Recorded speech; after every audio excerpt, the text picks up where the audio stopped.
say the darkest of coal storms comes before the brightest gems of a dawn. This is Content Minded, episode 49, another solo variety mega show. Thank you all. I'm getting close to episode 50. I would have been there by now, but I've been having to take breaks, writing my book and doing other varieties of grass-touching things. But I want to thank everybody. There are certain things that I've been falling behind on when it comes to my patrons that I will rectify, even if you've unsubscribed from the $20 tier or the $50 tier. I definitely want to send you woodblock prints and artwork. It takes time to print them. From the That Feel No GF series. And this year, hopefully, I had an idea to do a zine, but this book really, took time out of it. But I think I may do another Wojak woodcut for it. But anyways, yeah, I probably will. I'll do that. They don't take that much to make. I've made some of them before, but yeah. Anyways, there's a lot of things have been happening lately, and I wanted to talk many things. And I'm judging what I should talk in public or what should I paywall. I think some more contentious political things I probably will put in the paywall version of this episode. By the way, go to patreon.com or Substack, patreon.com/Giant Productions, and Substack at Geo's Content Corner, where you will get the full content-minded and genre reviews episodes, including extra content. And very soon, I think I will release draft chapters of my book. But anyways, I just wanted to kick back and relax and, hopefully talk about some good things. I've been through a lot this month. A lot of good, though. A lot of good, I would say. Very good. Very positive. But, I think people don't realize the gravity of certain things. So, I've done this on the show before, but I've, I want to discuss various romance films. One of them, I think, is a lost gem. I think Tubi, those of you who have a Fire Stick, yes, I know Amazon is evil, but if you have a Fire Stick and you have Tubi, really better. People tell me it's what old school Netflix is. You can find so many low budget, low quality gems, along with Plex and the Fire Stick. But I want to discuss romance films. One of them is another one from the early internet age. I think I might discuss two of them, but one of them is called The Center of the Universe. Or is it The Center of the Universe? Yeah. It's about an OG programmer, Spurgoid, that makes it big, played by one of Susgard's sons. And,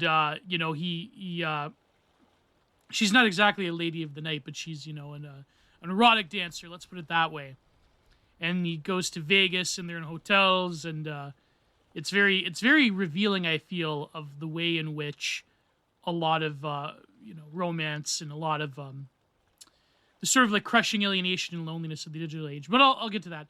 The second one is a film that I wanted to cover for a very long time, which I think I might have to paywall. You know what? I'll do one film review public. I'll do the Center of the Universe one. And then, Center of the World. Not Center of the Universe. Center of the World. There's another great one that's 5 hours long that my good friend Kino Corn recommended called At the End of the World, which is a travel semi-post-apocalyptic film on the brink of post-apocalypticism. Yeah, sorry, Peter Sarsgaard and Molly Parker. Molly Parker is very has that early 2000s mid-girl independent woman kind of look that I feel was quite captivating in this film. But the second one I wanted to cover is one I wanted to cover for a very long time because of its poetry, because of its sort of sense of desperation, of religious ecstasy, of various other, let's say, mature themes in a family dynamic. It's called To the Left of the Father. or as it's known in Portuguese, Lavona Arquesa. Lavona Arquesa. Sorry. I've been meaning to watch this film for a while. And both films, by the way, come out in 2001. So that's significant. But To the Left of the Father is a well-known film in Brazil. And both films come out in 2001, which I think is quite interesting.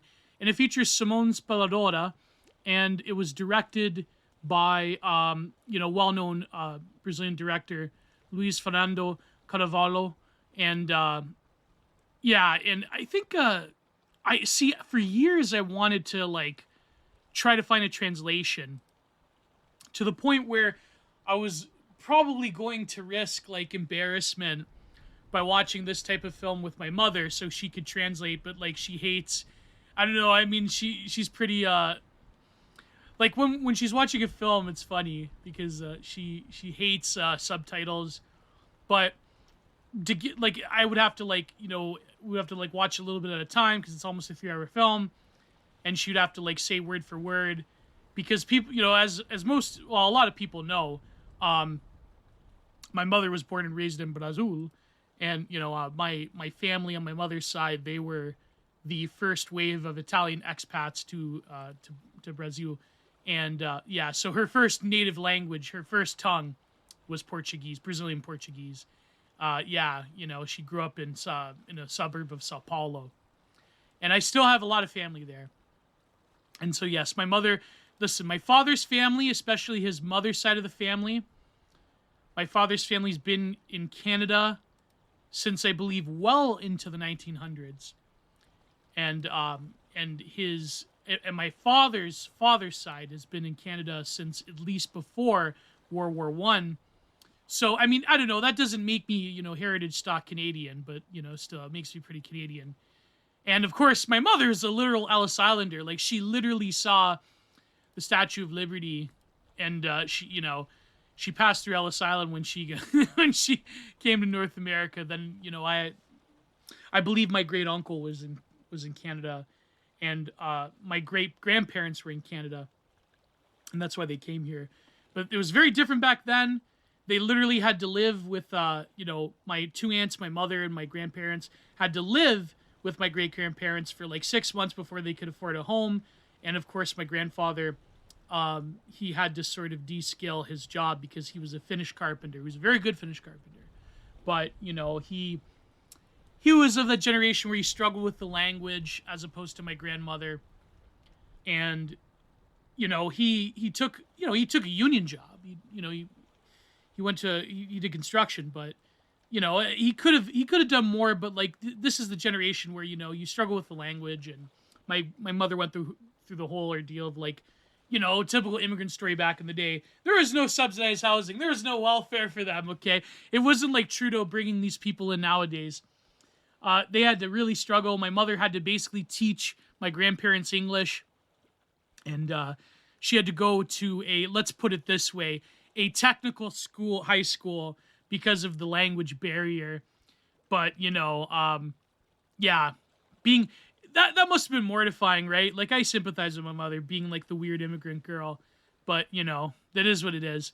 So yeah, but my father's side is practically been here for a long time, since the first wave of non-Anglosphere. I mean, I don't know if I should include the Irish in the Anglosphere, because the Irish were here, I believe, this almost the same time the British were in Canada. But of course, the first wave of non-French, non-Anglosphere immigrants, my father's family was here for quite a long time in Canada. But I was thinking about that recently about, I guess this is a foray into our first topic. I guess romance has been on my mind lately, but whatever. What's a good title for this episode? Of Love and Politics.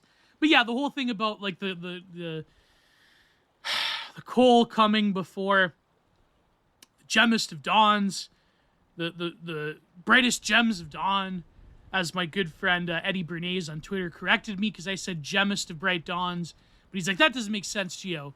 So I credit Eddie Bernays on Twitter. Great meme account, great meme poster, follows all of us. Small account, but you got to give credit. You have to really protect the small accounts. I mean, it's your job as a big account to foster the small anon accounts, or even non-anon accounts, but the small anon accounts, they do occupy a sacred space, and this is why I will never countersignal anonymity, and which has come up recently. I think the public politics side, I was going to say a good title of this episode could be Between Love and Politics. And I think people want me to talk about the Hanania thing. Okay, but I'll talk about that. But before we get to that, I was thinking about the fact that, it is a weird experience when you are descendant of Ellis Islanders. And there's been this discourse about the Confederacy and Reconstruction. Someone posted this very great Mystery Grove tweet, a RAP to the Mystery Grove account. Go out and find and buy all the Mystery Grove titles. I have Storm of Steel. I have yet to buy. I want to buy the Wrangle biography. I heard that's a really great read. Always with Honor. I always think the title is Ever with Honor. I think that would be a good title though. Ever with Honor, by Peter Nemitz. Sorry, by Piotr Wrangle. But Mr. Grove had a great tweet. He said, they're academics that always, left-wing academics always sway between Reconstruction should have been longer because it was a great multi-culti, feel-good liberal experiment, and Reconstruction should have been longer because it had the chance to resemble the Khmer Rouge. So, the level of normie sadism that liberal Ellis Islanders have towards both heritage stock Americans, but also heritage stock Canadians, either French or Anglophone. But the thing about it's a very easy out to say you're the losers and all this, because I had a tweet that I deleted. It was a reply to my friend. It was a reply to, I believe it was, it may have been Gary. Please be patient. Yes, I think it was Gary. I said the thing is that if you actually look at the history, a lot of Union soldiers basically viewed the Confederacy as a they viewed their Confederate their Confederate soldier counterparts as essentially in the view of this tragic brothers' war that happened between Americans. And during Reconstruction, there was a great pains to integrate both veteran groups, and they would have cookouts and meetings and those Union Hall meetings together, and there's these very beautiful pictures of Union and Confederate soldiers shaking hands, and they're both grizzled and old. There's also been similar ones between Wehrmacht soldiers and American soldiers and British and Canadian soldiers that would meet each other, and they would discuss, and some of them actually traded gunfire against each other. They were in the same areas, and it's one of those things where I guess in the mind of a veteran, you sort of view it as this tragic thing that we had to go through, and you have nothing but respect for the enemy that was worthy. I said this. I had this Twitter thread once where I relayed. I commented upon the Star Trek episode where Kirk fights the Romulan commander. And it almost brings a tear to my eye, that episode, because Kirk was really down on himself and his ability to lead. He was, I believe the episodes previously, he was taking L after L, and Spock tried to reassure him that he was a good commander, he was a good captain. And so he faced down the Romulan captain. He ultimately won, and Kirk begged him. He begged him.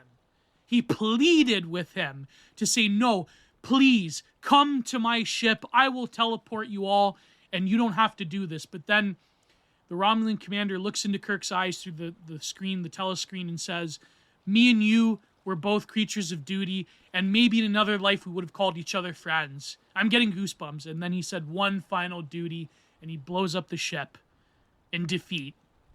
And of course that film was related to when I believe it wasn't Roddenberry, it was someone else that was writing it. But of course Roddenberry, he had a way of just claiming all episodes for himself.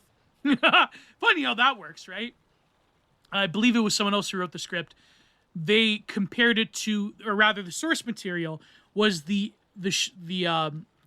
amazing, incredible, World War II naval drama, The Enemy Below, where the German captain of a U-boat comes to befriend the American captain of a destroyer, and he ultimately saves the U-boat captain.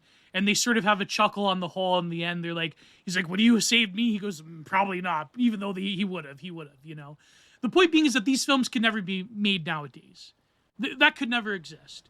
The Enemy Below and that episode of Star, well, maybe that episode of Star Trek, but The Enemy Below, and certainly any film that is about, let's say, a Union commander taking pity or taking a respectful, after a respectful engagement of battle, of arete, the Greek concept of excellence through combat and mutual competition that Nietzsche talked about. That was what The Enemy Below was about. That was what that episode of Star Trek was about.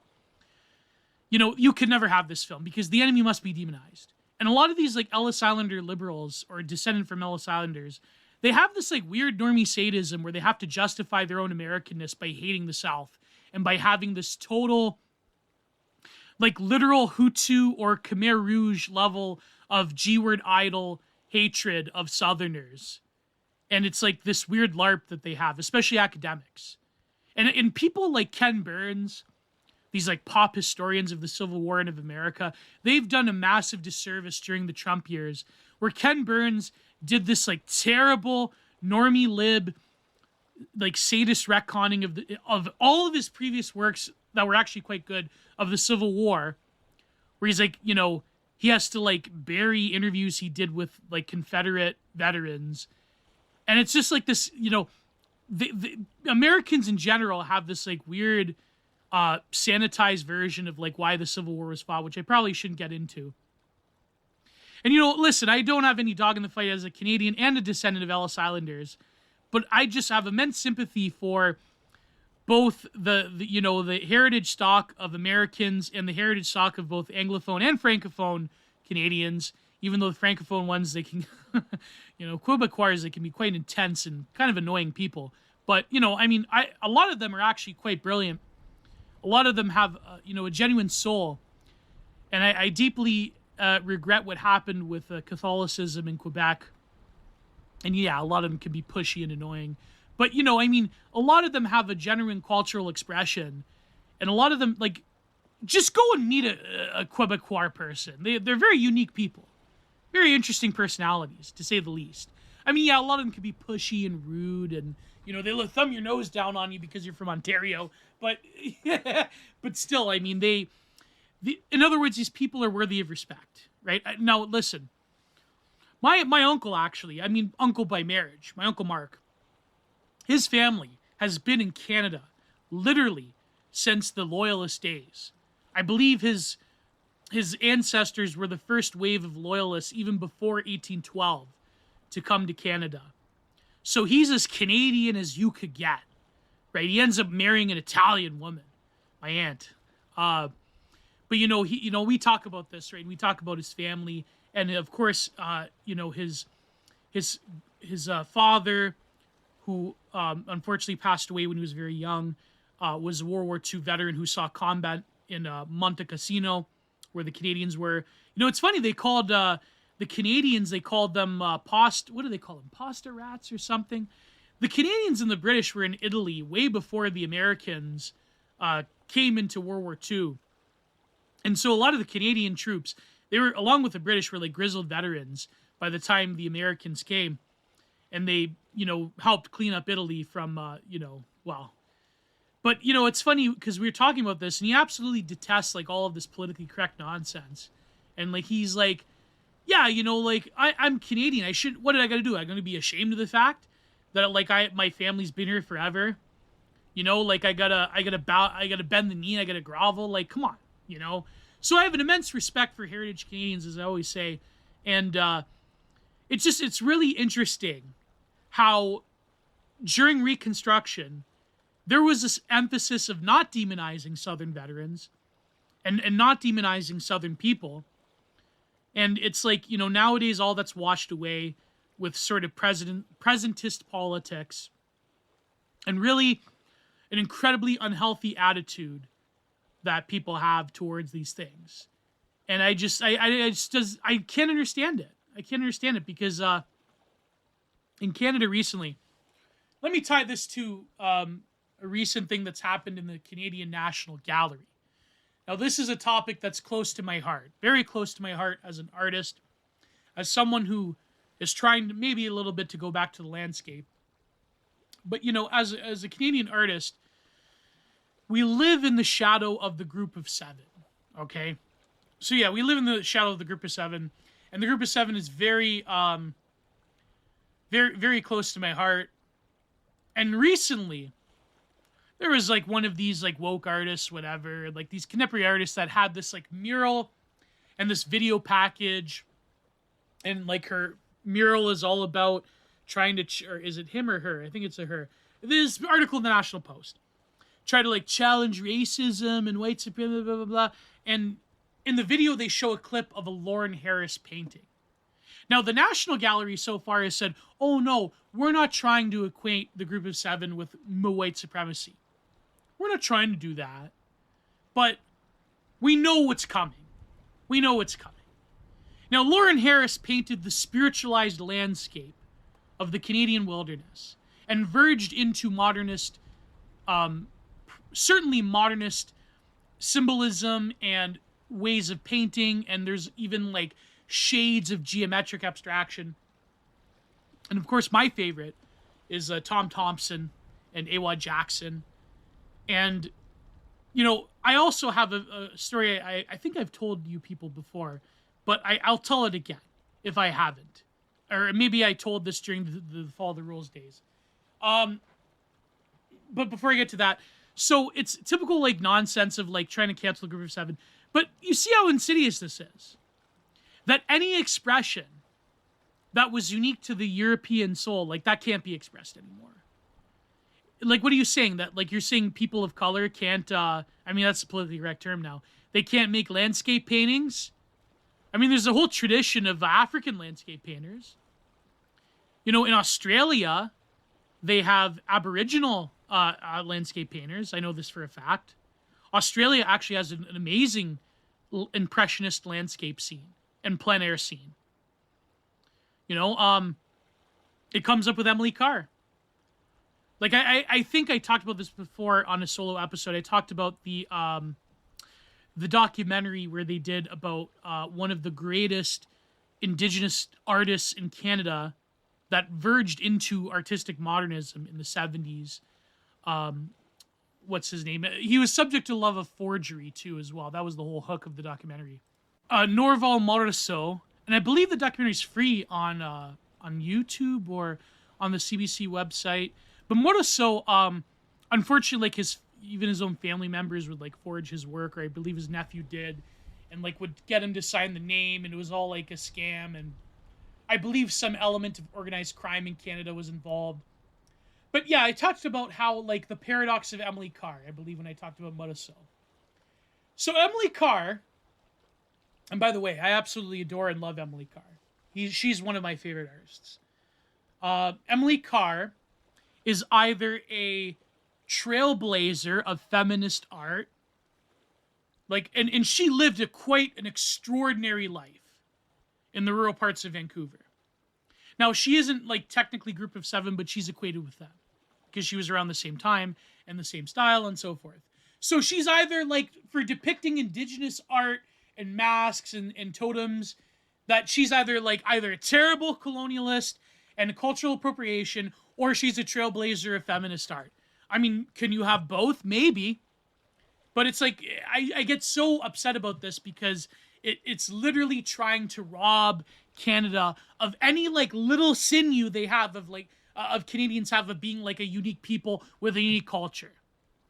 And I explain this in my book, that it's essentially the ideology of the global airport that Canada is a trailblazer of. There's this great thread that my good friend Trash Radio did. I mean, Stan Haynes, but Trash Radio. Stan Haynes did about, like, Canada and how, like, the housing market's built on a pile of sand, and how immigration is, like, artificially sustaining the economy, and how basically this is, like, the end result of the global airport ideology, and Trudeau saying things like first post-national country, that's just a cope for the various unsustainable economic schemes that the government is doing. But it all plays into each other.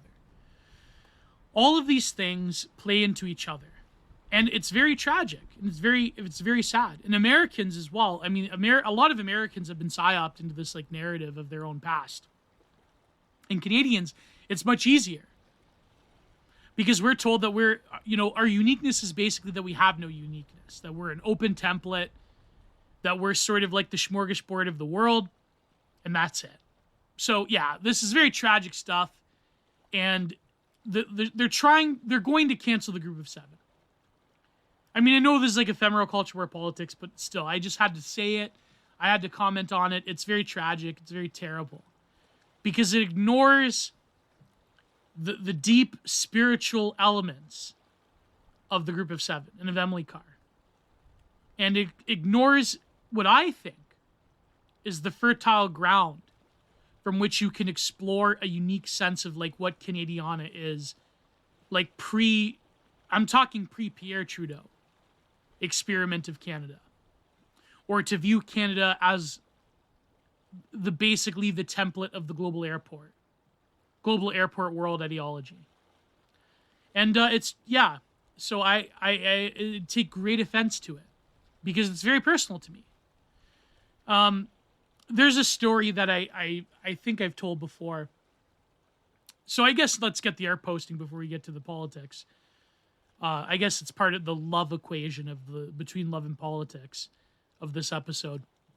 But I guess they're interrelated because, like I've said before, I said this even on Oren McIntyre's show. There's a deep erotic element.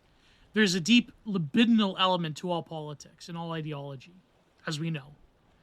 So I believe even Zizek talks about this in his book X and the Absolute, his more recent one. People don't know this, but there's so many things happening. Glink had a great video about e-cults. I might get him on show. I've been recording a number of great bangers. I recorded one with Meta Prime, one with Marty Phillips. I'm going to do one with Micah Paul. But, Glink is on the list. A number of other people. I'm getting distracted. I saw recently Canadian news, this picture going around of Jordan Peterson. And, as harsh as I've been on Peterson, especially with my article about anonymity, he looks genuinely happy, and I wish him the best. And he's got the typical, Canadian retiree. They go to Vancouver Island or something. People, very Canadian type of physiognomy. People don't realize that he looks serene and peaceful and happy for once in his life. And I think that decoupling from all that has happened to him, I feel is for the best. But anyways, this story I told before, I think I told a story of this William Blair Bruce painting. Now, people don't know this, but William Blair Bruce was a bit before the Group of Seven, around the same time, but he was the first one to go to Europe. He studied under Monet, and he brought the gifts of European Impressionism to the vast wilderness of the Canadian landscape. And a lot of the Group of Seven learned from him because he was from the Hamilton area, and there was a number of them in Tirana, like Lauren Harris. And I always identified with this painting he did called The Phantom Hunter. Now, when my father always told me this story, and I think this is what really inspired me to become an artist, now that I think about it, because he told me this when I was a little kid, that he went to the Hamilton Gallery with his mother.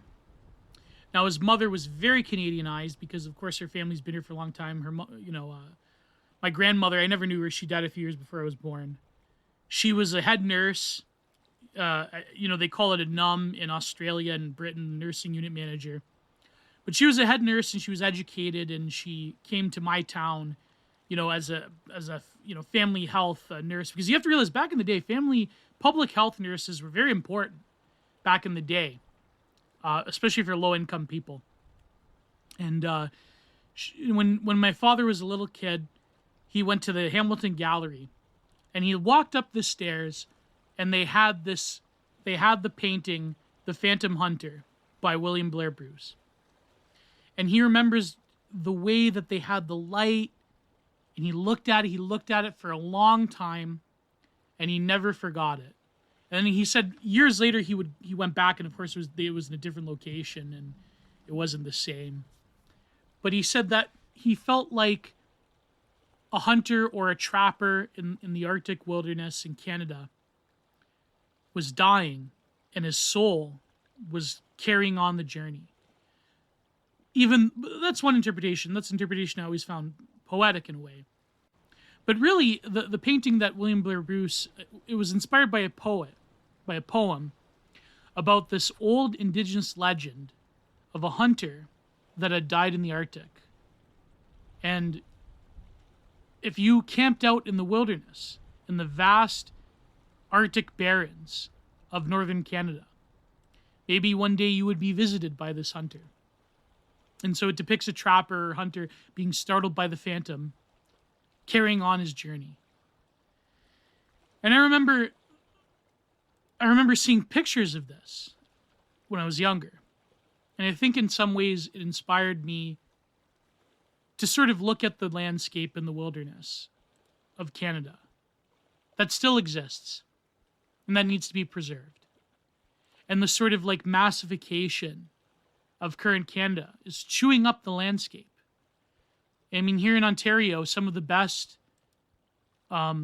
most fertile and best fruit belt lands and grape vineyards are being chewed up right now because of this global airport project that we know now as current contemporary Canada. And it's a tragedy. It's a tragedy because I feel that only certain types of people can really appreciate the wilderness and the landscape. And I wrote about this National Film Board. This was back in the WordPress days. I wrote about this National Film Board film that was called Blair. And Blair was a bush pilot, and he would often go out and he would I think he's still alive.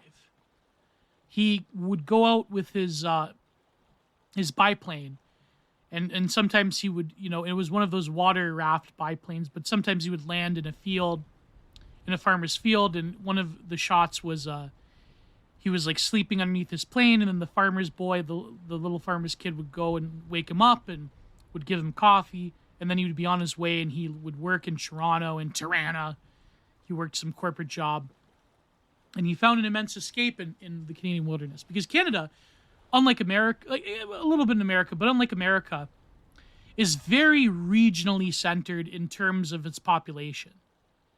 Like, I think some staggering number, like almost approaching 80 or 90% of Canadians actually live in the 5 biggest cities, right? Or the 4 biggest cities, Toronto, Montreal, Vancouver, Calgary, I think Edmonton, and I'm missing one.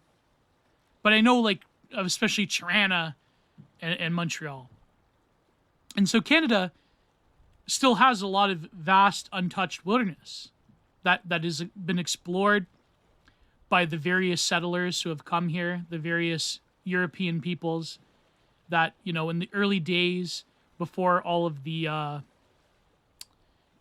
of the mishaps that I won't go into for obvious reasons on YouTube between Europeans and the indigenous peoples, there was a lot of cooperation, especially with the Quebecois. Like Champlain made deals with the Laurentian indigenous groups. The Iroquois here and the British. Joe Brant. The university I went to was named after Sir Isaac Brock. So, there's a lot of, I think, there's a lot of romanticism, and there's a lot of, a lot of people in America, they have this as well, that there is an awareness of the vast wilderness and the frontier of Canada. And I really take umbrage to this whole trying to, lib revisionism towards people, towards artists like the Group of Seven, because I feel like there is a deep root that goes into, the first encounters with the Canadian wilderness by the European And it really just says something. And I think, hearing that story from my father was very integral to me, because it gave me an awareness of not just artwork, not just the landscape, but the stories, the mythopoetics of the Canadian wilderness. And I think, as much as especially of the last 3 years, and by the way, I see libs trying to do this like weird ghost dance when it comes to the CVidian era.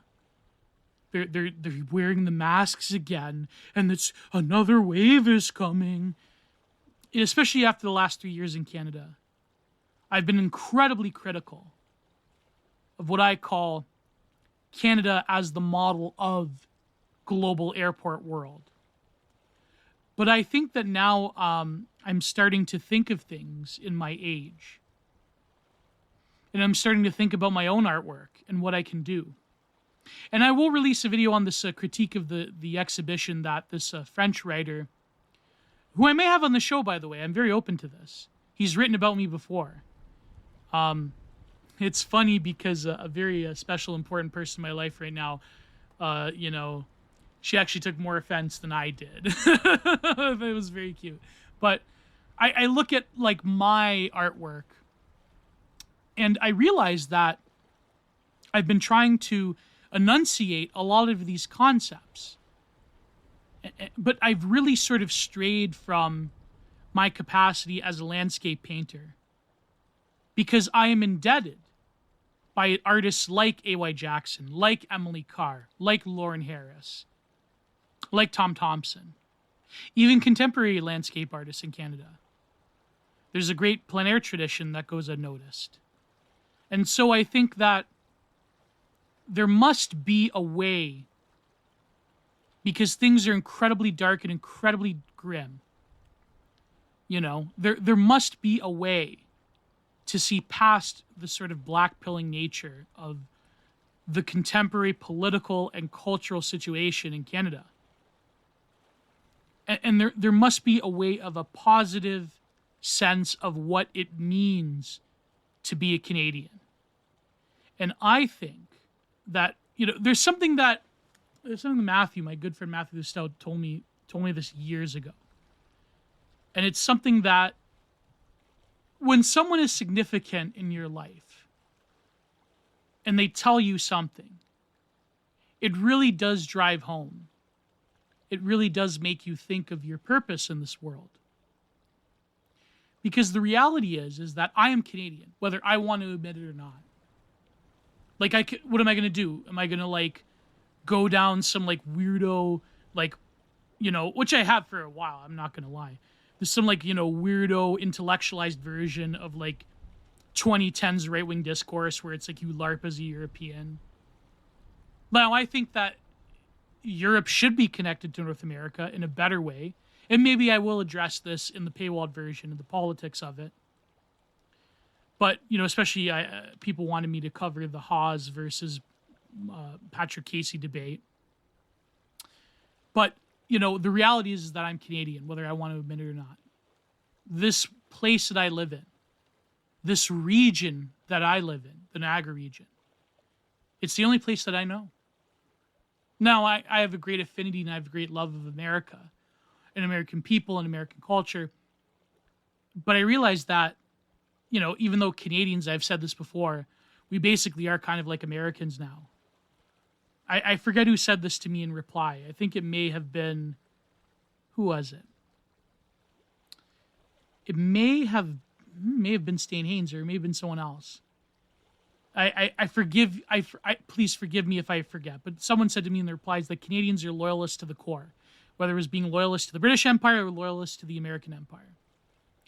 Because, I had this, I said this take again, I think it was under my good friend Julius, it was under one of his tweets where I said that, Canadians, Canadian liberals are basically the most bluest of blue state Democrats. But, the point being is that, I am Canadian. This Niagara region is all that I know.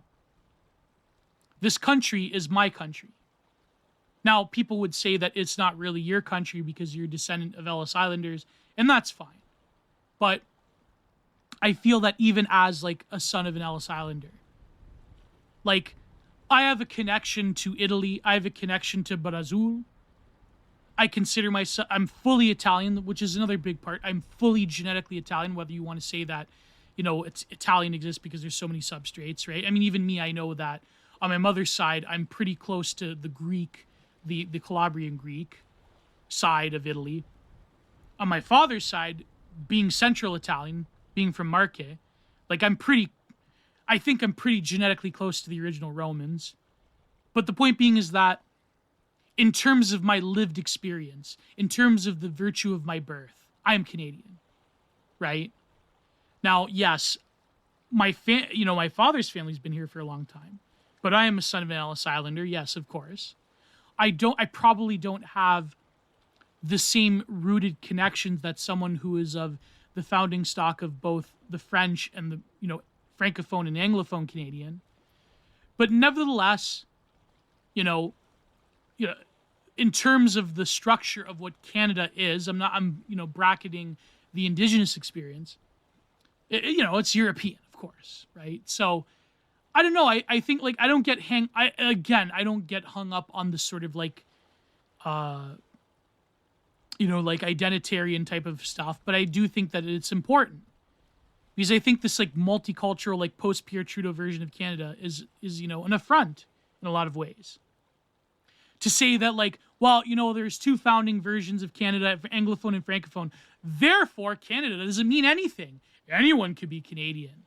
That just, signs some papers and comes here, right? Like, yeah, okay, yes, I'm an Ellis Islander, but my family, they had to like work to have the right of being in this country.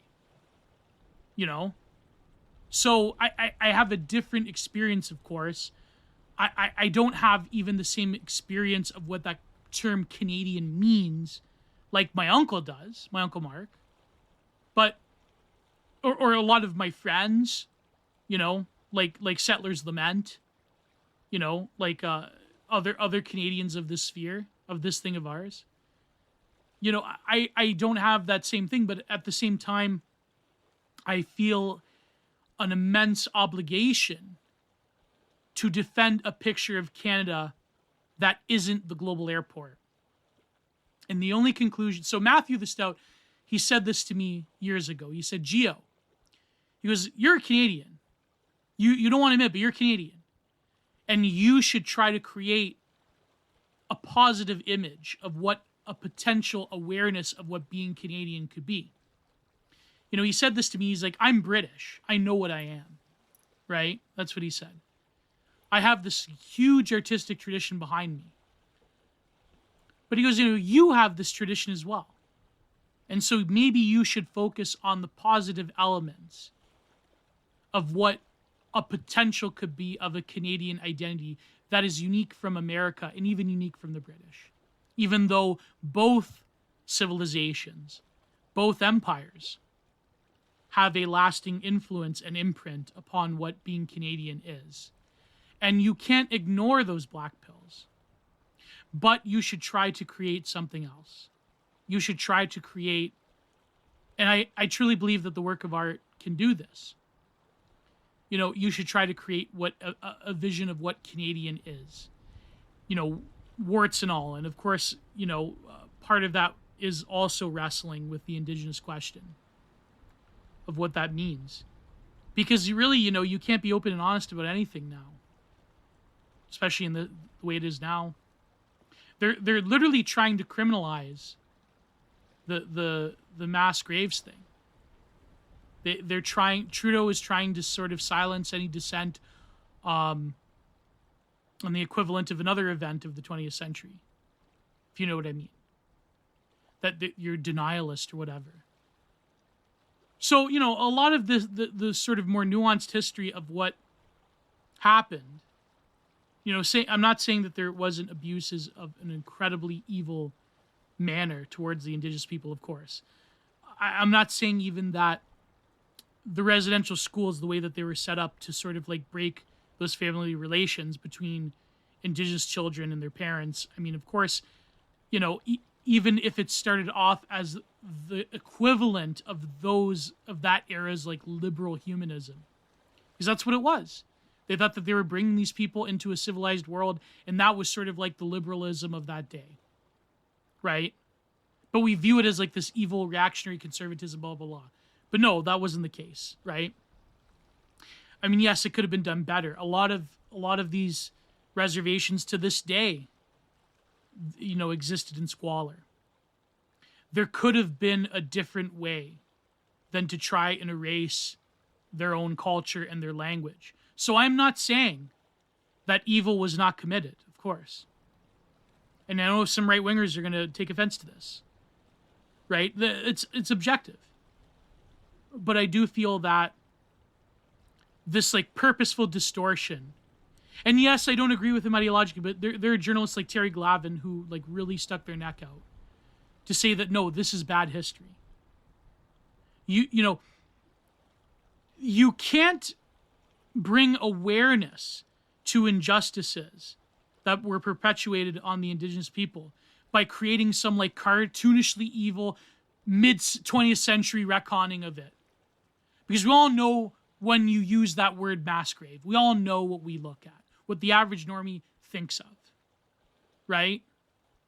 So it's tragic. It's tragic that you can't talk about history. You can't talk about it with any nuance. And now they're going to criminalize it. So, hey, if that means that, I will face some Human Rights Commission case, then so be it. Like, again, I have nothing but love and respect for the Indigenous people as well. You know what I mean? Like, this is a very sticky and complicated issue. Because I know that a lot of the right wing, they have this impulse to be like, who cares about them? Because they're part of the ideological coalition of people that want to destroy us and our values. But I do think that, you need nuance in these scenarios. You don't have to be like a normie liberal fence sitter, but I'm saying that you have to recognize that, yes, a great injustice was committed. That even if the goal was to, make a better life for these people, it could have been done better, and there were abusers, of course. And I think that this whole thing should be re-examined. But we can't do this. And this is the great crime of current year liberalism. This is the great tragedy, is that you can't even have an appreciation of the cultural other, because immediately history is erased or replaced by another narrative, and you can't have a proper dialogue with the other. It's like, I know this funny meme that people have that I believe even Orkbrand himself denied. Like he said is just coal. Of course, like it's incredibly, he's like, it's incredible how tolerant the racist community is as long as you're being racist. You know that one, that stupid meme, right?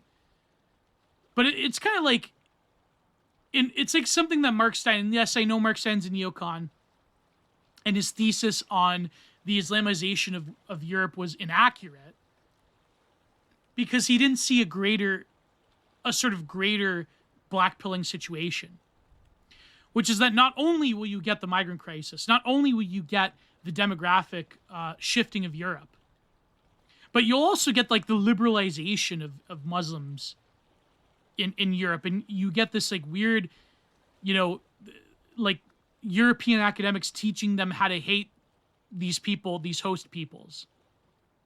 You get the worst of both worlds. So Mark Steyn, of course, he's a neocon, and he's got a particular affinity for like the neocon programming when it comes to American foreign policy of the Bush era.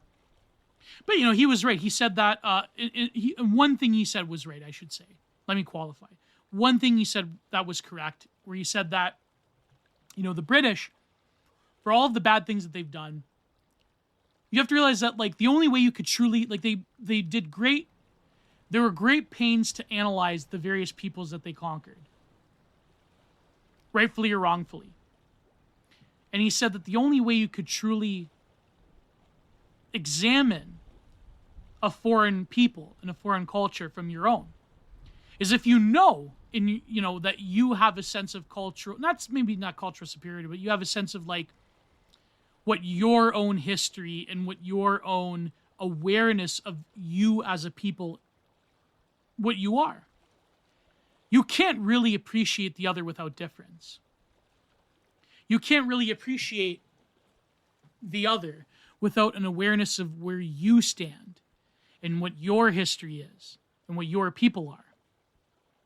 And so liberal multiculturalism, he said, starts off from a faulty assumption that you must have this like Rawlsian veil of ignorance where you ignore all of this stuff. And instead you try to LARP this like universal, baseless, secular, egalitarian humanism that just reduces every single culture into nothing but like these trinkets and these baubles and these like very shallow signifiers. And you don't really get at the heart of difference of what these different peoples are. And it's very tragic in a way. And this is the problem with the, what I called in my essay in Ending Bigly A, The Many Fates of Trudeau. I believe it was the only nonfiction essay in it. Yeah, I called it the Canada model. And I talked about the truckers. And I said something similar. I said the Canadian model is essentially like the global airport ideology. And in a way, that robs us of our significance. So let's talk about other things. Let's go to a music break. Philip Daniel has a new offering for us. So I just wanted to say this. I just wanted to talk about what it means to be a Canadian. And I wanted to talk about the potentialities that are there. And that you must resist global airport ideology in your heart. And also another thing before I forget, big shout out to my good friend Alex Kashuda. She just had her second child. And also another good friend, a good artist friend of mine, Christina, had her first child. So God bless to both of them. They're amazing mothers. And we love to see it, folks. We love to see it. And of course, I'm very indebted to Alex Kashuda as a good friend who is really, there's so many opportunities that I've been given because I appeared on her show twice. So let's go to break. Hit it, Philip Daniel.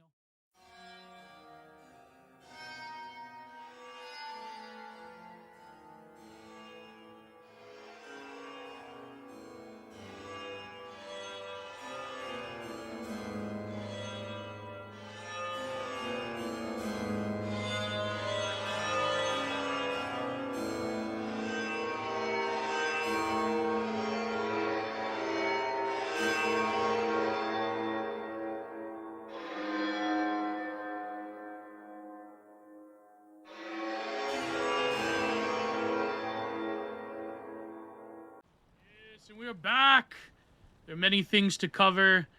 A lot of news has been, I know I did the BAP thing. Yes. A lot of news to cover. A lot of people want me to talk about different things. They wanted me to talk about the Richard Hanania thing. Did we get too cocky, Hananiacs? Running wild on you? No, but in all seriousness, I don't have that many takes on that. I mean, well, we'll get to that. There's also this article that I have to read that follows up with a group of 7 attempted cancellation. But there's a number of things I've come across on the TL. I think some of them I'll have to paywall. One of them is by my good friend Nando the Noticing. But there is this take. Well, before I get to this take that people were dunking on about communism versus fascism, let me read to you what my good friend Martin posted from this writer, Vavanarhos. And I want you to guess who this describes. I think you quite like this one. Or rather, certain people that this passage describes. So, the passage is entitled Focus or False Eccentricity. All that is false displeases and wounds us in whatever shapes it's present in itself. Since men, compliant by preference and intention, embrace without selection the ideas of everybody, who would believe the others exist, who pride themselves in not thinking like anyone else thinks, and not borrowing their opinions from anyone. Never speak of eloquence too Phorcas, or if one wishes to please him, do not mention Cicero, because, everybody likes Cicero, for he will immediately eulogize Abdullah, Abu Talib, or Mahmet, and assure you that nothing equals to the sublimity of the Arabs. If some old comedian, the author of which is long since forgotten, is revived on the stage, is that piece which he admires and prefers before all. He finds the plot ingenious, and the poetry and the situations inimitable. Of course, he misses why people forgot about that poet to begin with. But if war is the topic, you must not speak to him of Turenne or the great Condé. He places far above them certain ancient generals with whom only their names and one or two disputed battles are known. In fact, on every occasion, if you mention two great men, he sure as he will always choose at least the least favorite and famous for his hero. In all respects, one of the most mediocre of men, he stupidly thinks to make himself original by means of affectation, and he aims at nothing more. He avoids agreeing with any, and this is where it gets really interesting. You could tell, certainly a tag team that, maybe, well, we'll see. He avoids agreeing with anybody and disdains to speak to the point, provided he speaks differently from the rest. He studies in puerile fashion to be incoherent in his talk, like a man who only thinks and speaks by sudden inspirations and flashes. Tell him seriously a serious thing, he will reply by a jest. Speak to him of frivolous things, he will begin a serious discourse, and he'll put on his serious hat when you're trying to joke with him. Them. He disdains to contradict, but he continually interrupts, and often, instead of answering you, turns away his eyes like a man in profound thought. He has an absent mind far above air, far away always, and disdainful expression of countenance. His part is to appear dominated by his imagination, and to pay no heed to the intelligence and intellects of others. He wishes to make you understand that nothing you can say has any interest for him. Shut up, loser. Oh, sorry, did I give that away? Any interest for him because he is too far above your ideals. His conversation, his manners, his love, even his silence warn you that you can say nothing that is new to a man who thinks and feels as he does. He is a feeble-minded man who disbelieves, and disbelieving the merit can advance him, thinks to impress humanity by his affections, and to be taken for an original merely by throwing aside reason. Wow, does that not describe a lot of different people? I mean, does it describe, people who know, guess the two people that this passage is subtweeting, but, it's funny that I think I rather disdain people like that. Now, listen, here's the difference between me, because I'm so special and caring and gregarious. No, I'm kidding. You can never really judge yourself. This is the life advice section of the content-minded solo variety mega show, okay? You can never really judge your own self 100%. You can only let others, or rather, you can only rely on the warranted, reasonable judgment of others that isn't malicious, but may include constructive criticism. And it's very hard to gauge for most people when people are giving you solid advice, or rather people, not just advice, but people are giving you a warranted and pretty accurate picture of yourself, right? There are people that I've noticed in my life who have, in a lot of ways, seen right through me and are a pretty good judge of my character, both positive aspects, attributes, and negative ones. And I think it's very difficult because a lot of people don't have that because of all of these social pretensions. A lot of people don't have someone that you could rely on that can see right through you. My father is one of them in my life, by the way. I can't get anything past him. He'll say something that I ignore at the time because, even if you've had an overwhelmingly positive childhood and experience with your father, which a lot of people haven't, there still is an impulse inside every child, especially every young man, to be like, I don't want to be like my father. I want to be different. Even if your father is a positive influence in your life. But there's something in there. There's some kind of like peevish transgression that people have. So there are things that my father has said to me that I've always said, that's not true. But then lo and behold, later on in life, you get older and you realize that, yes, it's probably true about yourself. So you always have to realize that there are people out there that will judge you harshly for whatever reason. And there's people out there that probably will have a good judge of your character that will see right through you, but ultimately have your best intentions in mind by saying that, you were good at this, you need to improve at that, whatever. What I cannot stand is people like this. People that either can never take themselves with any air of levity whatsoever, but also will belittle you and belittle things that you take seriously. Now, again, this is very Aristotelian. It's all prudence, right? It's not to say that everything that people take seriously, you in turn should take seriously. It's not to say that every belief that people have is worthy of respect, of course. But I think that, in a sense, when someone is very passionate about their beliefs, about their religion, about what they hold dearly, within reason, you can critique it in such a way as to be serious. But people that laugh in your face when you're trying to bare your soul, I detest those people. When people also, when you are joking, but then you make it like serious, I mean, when no offense has been given, you just do it because a lot of people, I like to call it the too cool for school attitude. Every university undergrad program has this, where it's like a guy that just he's, so self-involved and serious. He's like, I've read more than you, blah, blah, blah. But yet that intellectual curiosity that they allegedly have never really amounts to anything because they're still like lugabeds and slackers, and they justify their form of slackerism by saying that, it's all a game, man. People like that, it's like you shouldn't take them seriously.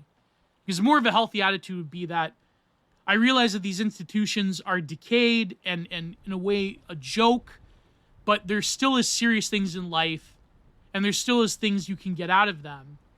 But, apart from outright destruction of these institutions, you still have to operate within certain parameters. People like that, they have a very self-destructive ego, and they project it onto others. And also this drive towards, what I was going to say before. The difference is, yes, I've cited obscure things, of course. But I never hold, lack of knowledge over people's heads, or at least I try not to. I cite a lot of obscure, even this film, in this podcast, I cite obscure songs and films because I want people to understand. But people that have this, very nasty, very, rude tendency of, just, putting things out there and saying that you're an idiot because you don't believe or you don't know about this obscure source of knowledge that they themselves have probably only come across and haven't internalized, then it's I hate those people. I detest them. Because this is fake eccentricity, just like this passage has said. And you know why you can suss people out like this and you could totally disregard them? I'll tell you why. Because if someone, say you have a nerdy type of personality, or you have let's call it a neurodivergent personality, and you're hyperfixated and obsessed with this more obscure body of knowledge or this more obscure thing. Now, a person who's genuine in that will want to express themselves and want to make you understand why they love this in a healthy way. If someone is, let's say they don't exactly like Ficta is a good one. Let's say they don't exactly like Ficta. They like Herder. Oh wait, no, I'm sorry. I'm subtweeting. Let's say that someone they don't read Agamben. They read Jean-Luc Nancy, right? This is in philosophy. Not a lot of people have read Jean-Luc Nancy. Well, a lot of people have, actually. but not compared to Giorgio Agamben. Now, let's say that, you're in a talk with somebody, such as myself, who is an Agamben head. But me, I don't really care that much for Jean-Luc Nancy. It's like, if you're passionate about a thinker or about a source of knowledge or about an activity, then ideally you would want to make other people aware of why. And you would want to make other people aware in a calm manner, maybe in like a little bit of a neurodivergent manner, why it's important, right? But people that like have this attitude, they don't do that. They shove it in your face and they blame you. And because they think that knowledge or lack thereof is some kind of like moral failing, right? And this is the problem. But that one line, let me read it to you again, because I found this quite impactful. This line that says, he tell him something serious, he will reply by a jest. Speak to him of frivolous things, he will begin a serious discourse. It's always the pretense of thought. And it's always the pretense of, the pretense of something else. It's not really like there. They're not there. They're not fully present. When you engage with people on an intellectual level, like the sued poster will never rise to that occasion. They'll always pretend that they're either like better than you or they're not worthy of it. Notice how certain particular groups, like, they never produce anything. It's always just criticism. Because if they were to produce something, their pretensions would evaporate. Because it's like if you bill yourself as the best, then I hate to say it, but in this life, someone's always going to come along better than you. But if you have the sort of sincerity, because any type of creation has an element of sincerity and has an element of wanting and wishing to express something in the world or to put it out there for whatever reason, that maybe it's just by virtue of an inner necessity, then there is an element of vulnerability in that. You are vulnerable in the front of the capacity of your own creation. It is vulnerability to put something out there, and maybe putting something out there will like make you a bit humble in life, right? Maybe putting something out there will make you think twice about criticizing others. You know what I mean? As an artist, I have this as well. Going around just trashing things and not creating. There's something fundamentally distorted there. There's something wrong, right? You can't just suit post your way into saying that, well, if I put something out there, then it's not worth it. And, it's too good for you. It's just too good for you. Like that's such a, that really is a sort of mind of iniquity right there. Right? That is really, that's really like, hanging outside of the gates of heaven type of attitude. And in a way, if you think that something is so good, why would you not want to share? Why would you not want, even though only a select few people might get it or might find it appealing, whatever that is, intellectual work of art, you name it, whatever creation you can think of. Why would you not want to share it? It's a deep insecurity, in other words. And it's a deep lack of sincerity. And it's living in a cloud. A fake one, by the way. It's like there's something fundamentally wrong there. But anyways, I've gone too long. Because as I've said, and I've said this in a YouTube short, I live by one fundamental maxim in life. If you can create more things when you've slipped your mortal coil, if you've created more things than have destroyed things, then I guess it's the best you could hope for. Because there's people in this world that relish in the ability to destroy more things when they leave than create them. So I hope that really makes things clear. But let's move on to this other horrendous take before I get to something, more meaningful. So this is a tweet that people were dunking on by some like Paul Graham guy. What's his name? I don't know. Like, I don't. Is it Paul Graham? What is this? Yeah, Paul Graham. He's responding to this guy. I don't know why 100 people that I have mutuals with follow this guy. Maybe he's got, I don't know, he's some kind of Substacker. Maybe his work is good. But this take, I guess you could say like this is becoming a talking point now. The reason people apologize for a fascistic phase in their youth, but not a communist phase, is that communism is a stronger and more fearsome ideology. Body count is 10 times higher. Wow, that's a really good moral equivalency. That's like taking, like people accuse, the Baptists of vulgar Nietzscheanism or will to power. That really is sort of like vulgar grug brain will to power interpretation that misses the whole point of even what Nietzsche was getting at. When walking along a narrow pathway, the smaller person almost inevitably yields to a larger one. And like people were rightly dunking on this. This is by this Rob Henderson guy. People were dunking on this because like it misses the point entirely. But also like being proud of like the amount of viciousness and human misery that your ideology has produced. Wow, that kind of defeats your point, no? But it certainly defeats Paul Graham's point that says, a teenage communist is often driven by a naive benevolence. Oh, wow. A teenage fascist is probably driven by something scarier. That's really crazy. That's really, that's incredible, right?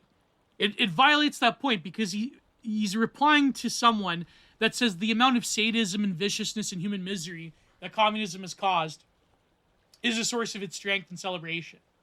But also, this idea, people were pointing this out, this idea that communism or having a communist phase, and it's very ironic how this Tablet magazine piece, which is quite good, although the guy that's being interviewed, this Gallows guy, he has got this hang up about Putin and whatever, but it was quite good about the early years of Obama and how people just totally ignore his past, because even he was a radical and with these radical ideas that he had to kayfabe later on.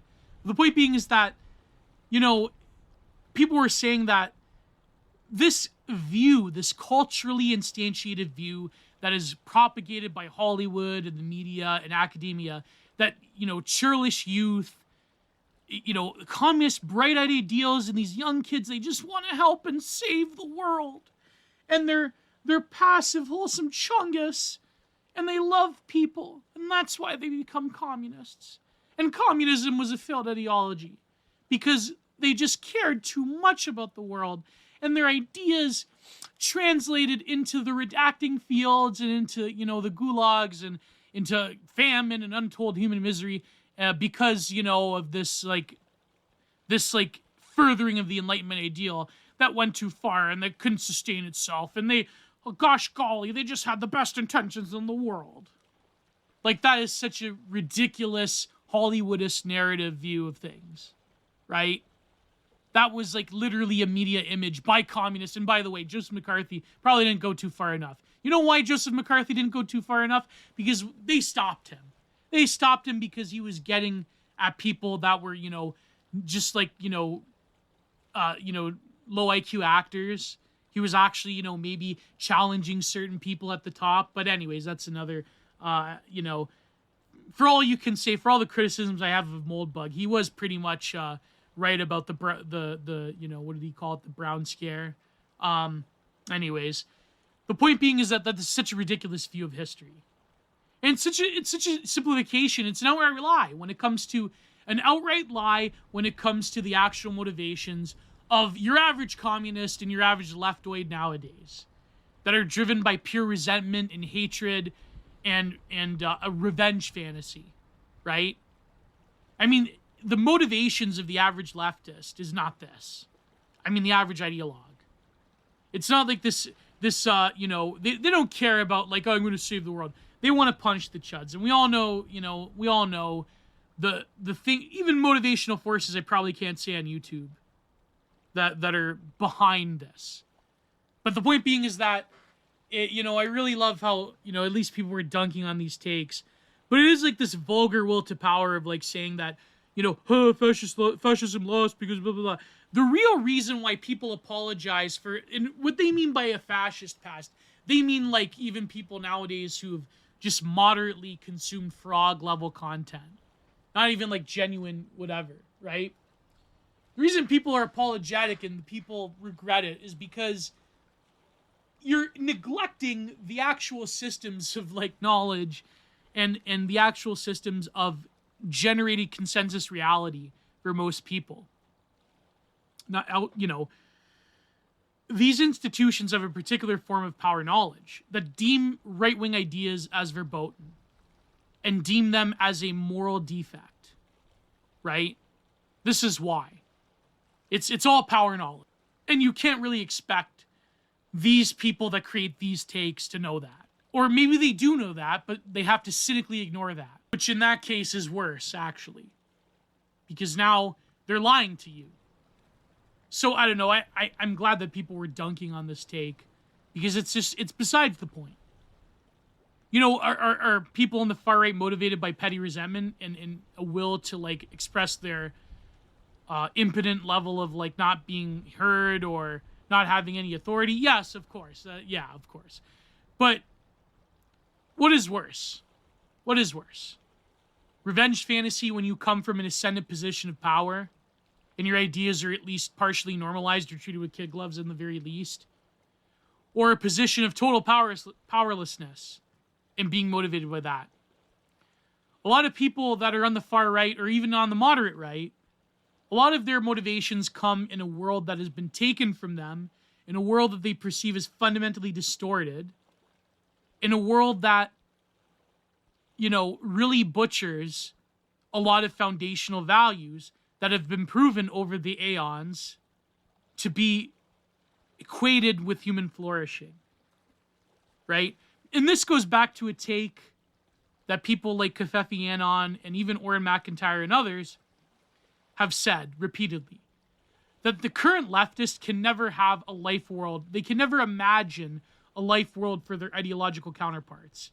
They can never imagine a psychology for their ideological counterparts on the political right. They imagine them as a cancer or an infection or a virus or a mass. They can never really care or even begin to know the motivations of the right wing. And even these accounts, these activist accounts of a certain variety that pretend that they really are experts on far-right extremism, do they really know about the inner workings and psychology and motivations of people on the quote-unquote far right? No, they don't. If you've ever read their works, it's all just political speak, of course. But further than that, it's all just a sort of copy and pasted, half garbled justification for their own ideology. Because ultimately, every quote-unquote extremism expert that harasses and doxes people, really, it all just comes back to filtering their own ideological lens, which is really just a filter for their own inner psychology as well. And their own, like, let's call it psychic physiognomy. Because ultimately, ideology, I think, comes down to a level of psychic physiognomy. It all comes back to that, to them, to the leftist. They really can never view, in any honest sense, the inner motivations and psychology of people on the political right. Let alone MAGA boomer conservatives. They have some theories of, like, it's really just class and material conditions issues. Or it's really just, like, they hate women, they hate minorities, they hate otherness. It's all xenophobia that's caused by a irrational fear of the other. That's what they believe, right? This is like Psychology 101. This is unironically the Sam Harris take on things. Sam Harris, the lowest of the low of midwit, quote-unquote, public intellectuals.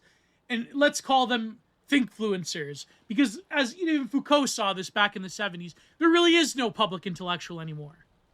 Because they're all just servants of power, or they're all servants of their own ego. So Sam Harris had this take about, like, what was he saying about, actually the real scary problem is on the far right, and it's, he had this other stupid quote, it's like, we need to focus on the MAGAs again, the Trump people, not to focus on, because this is what they do, the James Lindsays of the world. I think, was it Prude that had this take, or was it someone else? forgive me if I don't remember, about the James Lindsays and the Sam Harrises of the world, the terminal centrist liberals, that as soon as they see a side gaining any traction, they'll revert back to like making the argument of the previous group that they've been going after. And they're always eternal hobblers of discourse. They will always clip your wings. They will always hobble your feet. They will always become an enervating force to any side that wants to ascend. And it just so happens that, the equation that these lefties always make, which really drives me insane, is they believe that, don't you know that, liberals will always side with fascism.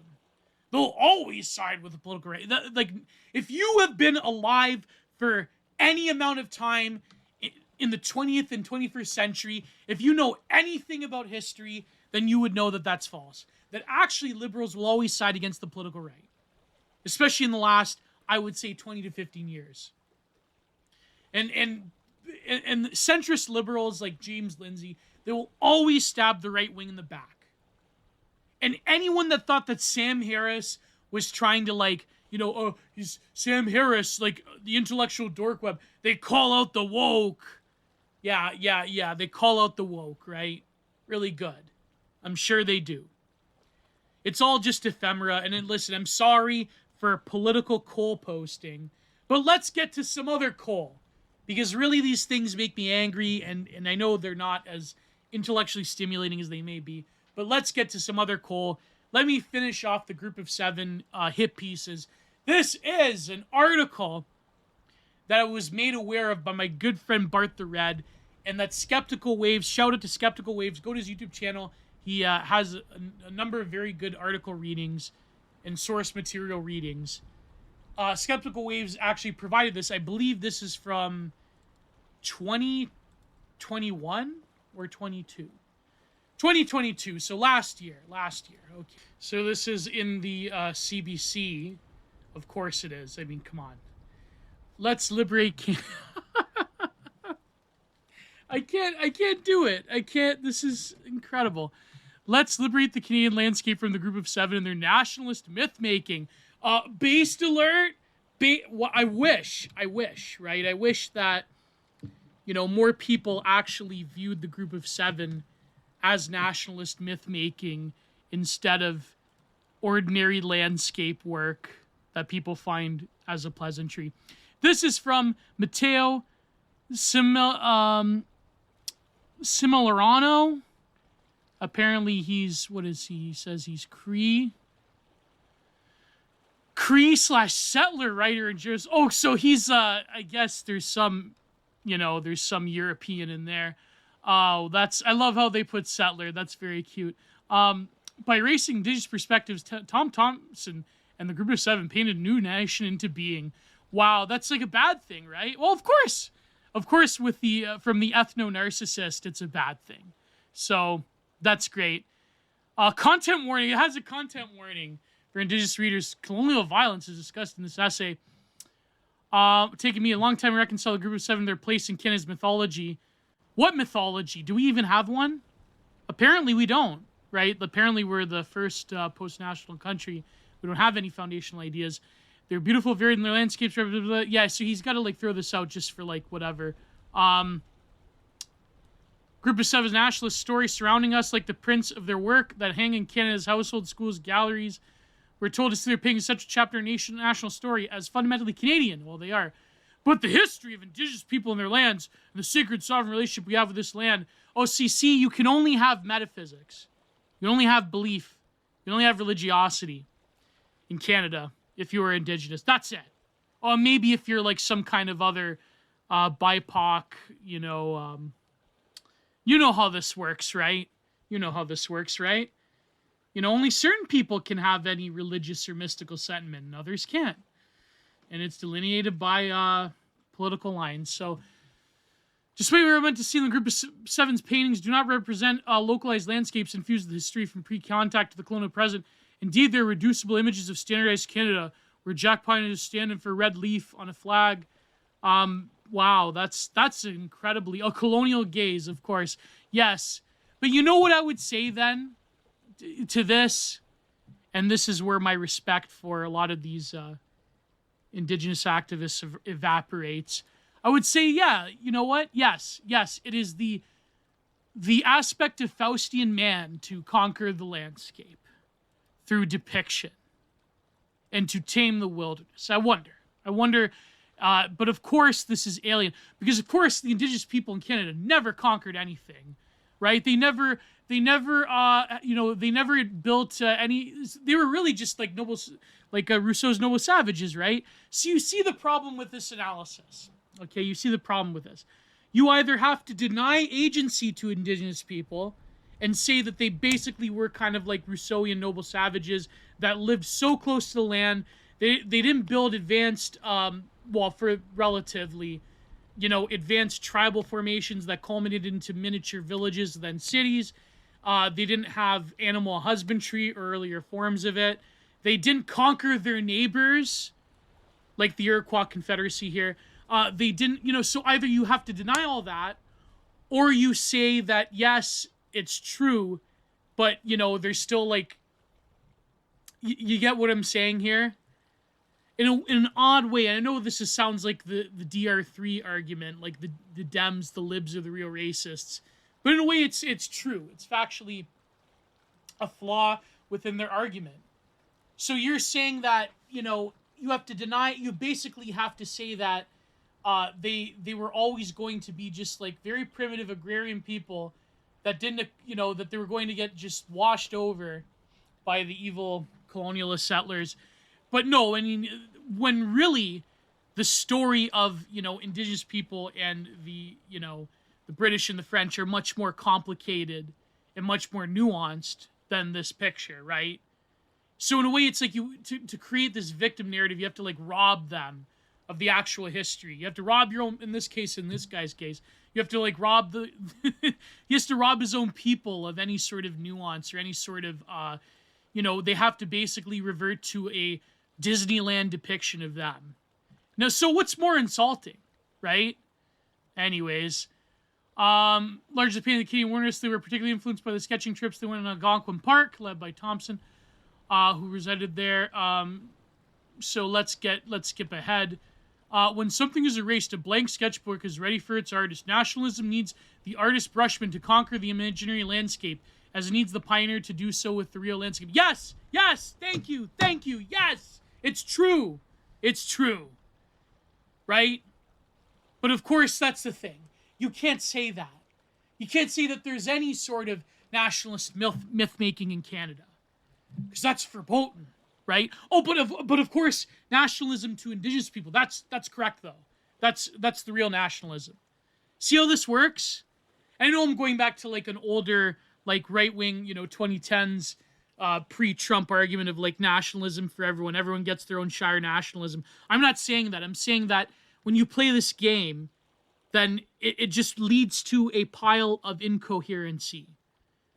And I don't like these people that like. I mean, I even question their own connection to their own ancestral roots, because really this sounds like you're creating a facsimile, a very easily propped up politicized image of what Indigenous people were like in Canada. I don't know, that's just me though. And he mentions John Locke, mixing labor with nature, you create private property. Oh, of course. So this is like a Marxist thing, right? So yeah, no, Europeans conquering the wild nature of the North America, the frontier, that's evil, that's bad. You can't have that. First Nations were largely out of sight and silenced. But see, here's the fundamental flaw before I read any further. This is the fundamental flaw. Is that okay? Yes. Indigenous artists were silenced, whatever. But then nowadays, there is more awareness of Indigenous artists than ever. So why do you have to why do you have to knock down the group of seven to make a point? Right? Why can't you do your own? It's like when conservatives say, why can't they create their own intellectual property characters? Why do they have to subvert, I don't know, Spider-Man or whatever? Who cares? It's kind of like cruel. You know how they say cruelty is the point? It's kind of like subversion is the point. That's the point, really. Like there are plenty of Indigenous landscape artists, right? That and so a lot of them are promoted. A lot of them are quite good, and a lot of them are promoted within the National Gallery in Canada. But that's not the point, right? That's not the point. It's to basically destroy European artists, the group of seven, and to destroy their legacy, and to say that Canada never had any nationalist sentiment. We're always just the rag of a certain bodily fluid of empires. And if we're not that, we're evil, terrible settlers, and the real nationalists were the Indigenous people, and that's it. And oh, by the way, the real nationalists are Indigenous people, but also Canada is a land of infinite immigration where our diversity is our strength, and the fact that we have no identity is our real identity. So see, what do you want then? What do you want? You know? Don't you think that that's sort of like terminal, multicultural, global airport view of Canada? Don't you think that also implies the Indigenous people can't have their own claim to this land as well? But that's the point. This is the point, okay? Is that you can point out these ideological inconsistencies all day, but it doesn't matter, does it? It doesn't matter, right? It doesn't matter that you can say that there's plenty of great Indigenous landscape artists. There's some terrible Indigenous, like, I mean, I'm not a fan of Mockman, right? But, you know, I mean, he doesn't even paint half this stuff. But you could say conceptually, he is a contemporary figuration painter that does have narrative, that does have, you know, a sense of, like, content and a sense of his past, however, like, liberal and distorted it is. But still, okay, whatever, right? Give the devil his due.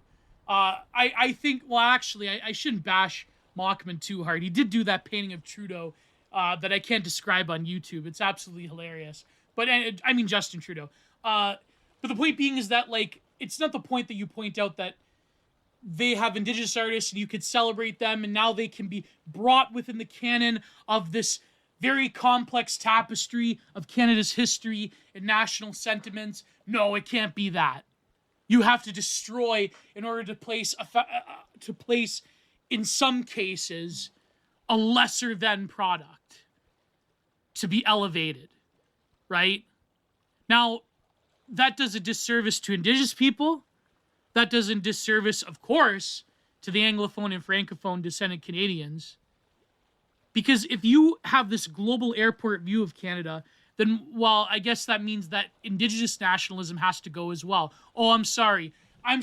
Oh, yes, I'm sorry. It's kind of like gladio nationalism in that one country in Eastern Europe that we can't stop fretting over. Especially now that they're losing. It's kind of like, in an odd form, it's like cultural gladio nationalism, where they have their little, you know, Disneyland version of Indigenous nationalism, just because they can go after, you know, a select demographic of people in Canada.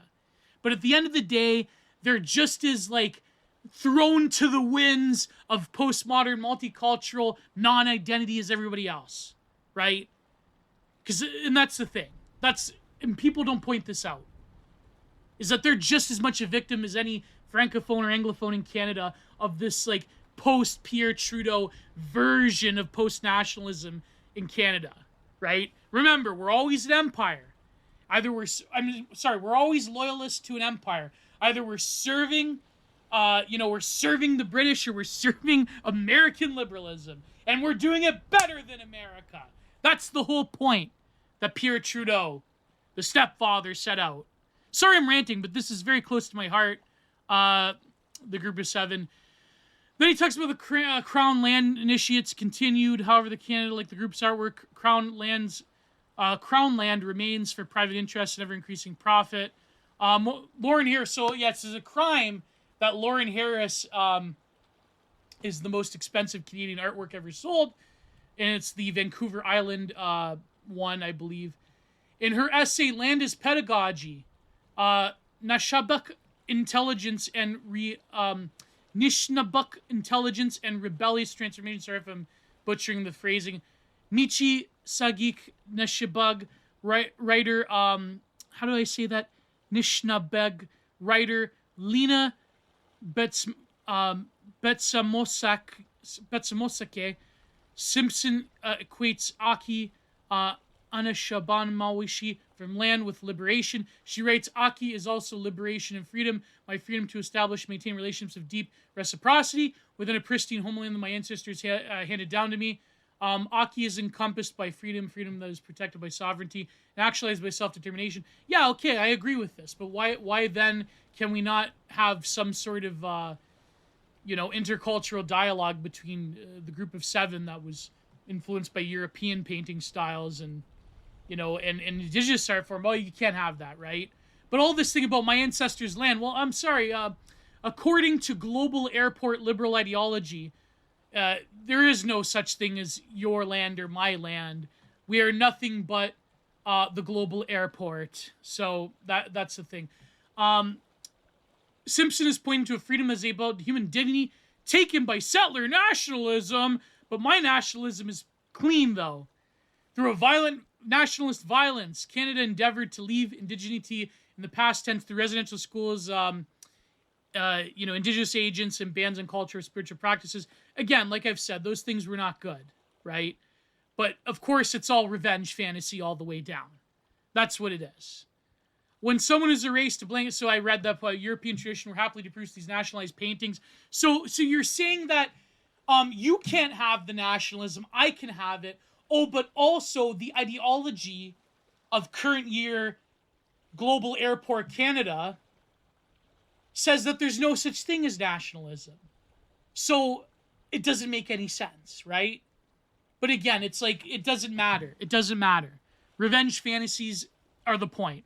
Erasure of European art styles are the point. So, yeah, that's what it is. So there you go. I'm asking you carefully to consider the historical truths. Would you see the paintings of Group of Seven?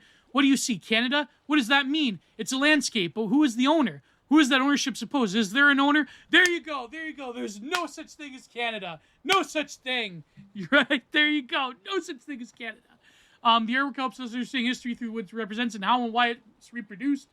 The Group of Seven's painting and their reproductions play a crucial role in forming Canada's national mythology. Now the Group of Seven must be liberated from the prison of Canada nationalism. True freedom and sovereignty of land might depend on it. So what does that mean, liberating from Canada nationalism? Did Canada ever have nationalism? Was Canada not a loyalist nation through and through? Was Canada not in the service of another greater power in the region or across the pond? What Canadian nationalism do you speak of? And the one little attempt that you have of the artwork delivering some sense of Canadian nationalism to its people, the Group of Seven, now that must be erased. Cruelty is the point here. Erasure is the point. You're saying on one hand, I want to express I'm a broken record right now. Like, the Group of Seven might be liberated from the prison. So what do you want? I know what you want. I know what you want. You want to burn them. You want to burn canvases. You want to erase them. You want to decenter them from their importance in Canadian history. And what do you want to put in its place? I mean, yeah, maybe these libs, they have like some, they'll point to some indigenous artist doing some kind of landscape work, and they'll say maybe that person should be venerated. But we all know the point is that they leave it with nothing. It's art in the age of nothingness. Nothingness without end. So that's the whole point. They don't even care about any indigenous artists that they're going to replace the Group of Seven with. They don't care if they'll manufacture some kind of in this reservation in Manitoba, there was a rival indigenous Group of Seven, the Group of 10 or whatever, and they were doing landscape paintings. It's like, that's just an aside to the current ideology. Like, they don't care about that. The point is destruction. The point is erasure. Right? You could manufacture any art tradition in Canada, and there are a lot of them. You don't even have to manufacture them.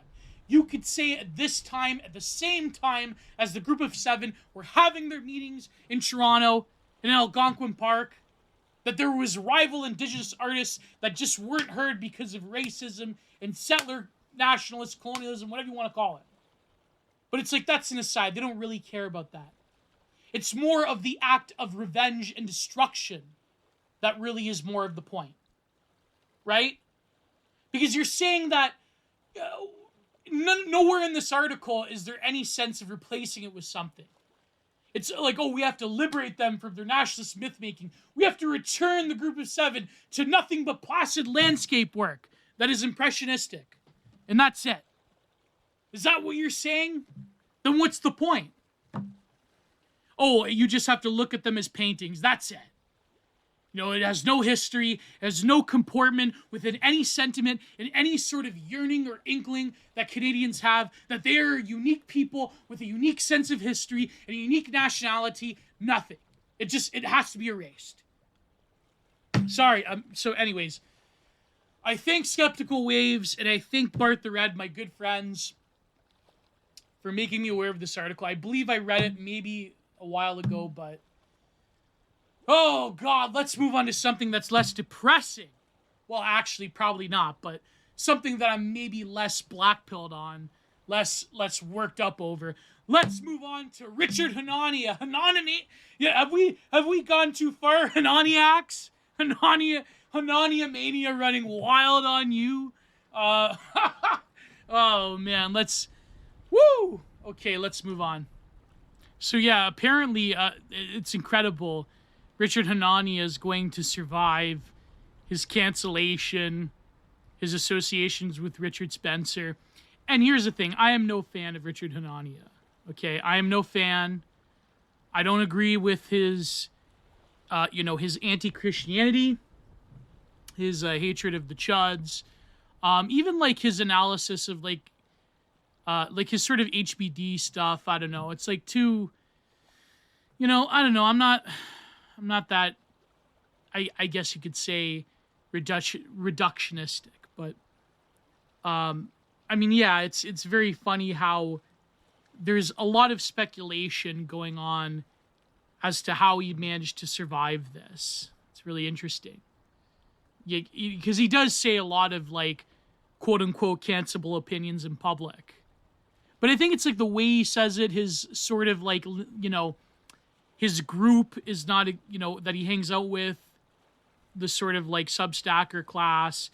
He's not, like, he doesn't have the mark of your average, like, Telegram Fed poster, but also I think his mix of, like, his hatred of the, white chuds has probably been in some ways a protective measure. Like, again, I fundamentally disagree with him and in Anatoly Karlin with their thing about, like, well, if a lot of, like, high class, high status, rich people, high IQ people, if they're like libs, and we have to be like libs, and that's it's for a reason, and we worship high IQ, blah blah blah. It's like it's besides the point, really. It's besides the point. But anyways, I said this publicly. As much as I do not like Richard Hanania, for a variety of reasons, of course, during the past 3 years, that certain medical state of exception that happened, I don't know. There's something about him, like his whole thing against, Down syndrome children. There's just something fun. I mean, his fundamental hatred of Christianity. Yeah, of course, I'm not a Hananiac, okay? But I've said this publicly. I've said that, of course, the gutless and the cowardice, the gutlessness, the absolute worm-like behavior of people that are, that doxed him, and like all of those activist accounts of a certain variety, which one. I mean, they're all like butthurt that they haven't managed to dox his number one. Apparently there's some higher class backer of his, and maybe he's getting protection in some sense. He interacts with the Thiel Andreasen network. But anyways, they haven't managed to get at his number one benefactor, if you will. And thank God. But, I like the whole doxing thing. But it is sort of, as much as I don't agree, or, rather, as much as I don't like Richard Hanania, it is, in a sense, a white pill. I think Keith Woods was talking about this. It is a white pill that him and others have managed to somewhat survive their cancellation. And there's sort of brush, even like Elon Musk openly talking about the farmer situation in South Africa. Like a lot of it's, a lot of it's got some points of hope there. It's got some white pills. And I stand against what Hanania is going through. But the fact that it hasn't really, he hasn't paid it any mind, which means that he's not bitter about it, which means that they probably haven't hurt him economically. And he certainly is never going to get banned from Twitter. And he's certainly never going to get banned from Substack. I mean, his Substack apparently is quite large. So it's like, yeah, I mean, I think it's, it is a white pill in the sense that he's managed to survive. But I really don't have a lot of enumerated thoughts about this. So before we get to the review of the center of the world, let's go to some questions. Someone asked me about psychogeometry and Carl Jung and architecture. Jung had not too many things to say about architecture, but of course his own home in Bollingen that he designed and imbued with different symbols. Some of them have some predictory power. I talk about one where he depicted a Russian bear. So apart from being an artist, he was a great architect as well, or rather a stone carver. And, he predicted some kind of strife after the Soviet Union, but either through his active imagination, dreams, or whatnot. But, psychogeometry is a very fascinating topic because place and location and dwelling are such fundamental elements of certainly my research. I'm indebted to the Heidegger essay, the Heidegger book, Building, Thinking, Dwelling. And, of course, the placelessness of the modern world is a fundamental element of my book I'm writing on neoliberal kitsch. But, I've even had this where place is imbued with a significance and memory, very Proustian about virtual time, In Search of Lost Time, which actually is about quite a lot about the movie I'm going to review in the paywalled version of this, To the Left of the Father. Very fascinating film. I highly recommend you all subscribe to either Patreon or Substack. One of the greatest films I've ever seen. Anyways, one of the greatest biblical allegories I've ever seen in a film. But place and location has such a powerful effect on us that within the unconscious even, there are a lot of little things that you don't really detect until you go back to that place of significance. And when the world is brought into nothing but sameness, where location does not have there's no ambiguity, there's no sense of permanence to the architecture, where there's no sense of uniqueness, everything looks essentially the same, every consumer outlet or franchise or corporation essentially looks the same aesthetically. It really marks the soul in a way. And I know this is like a vulgar trad point, but it's the truth.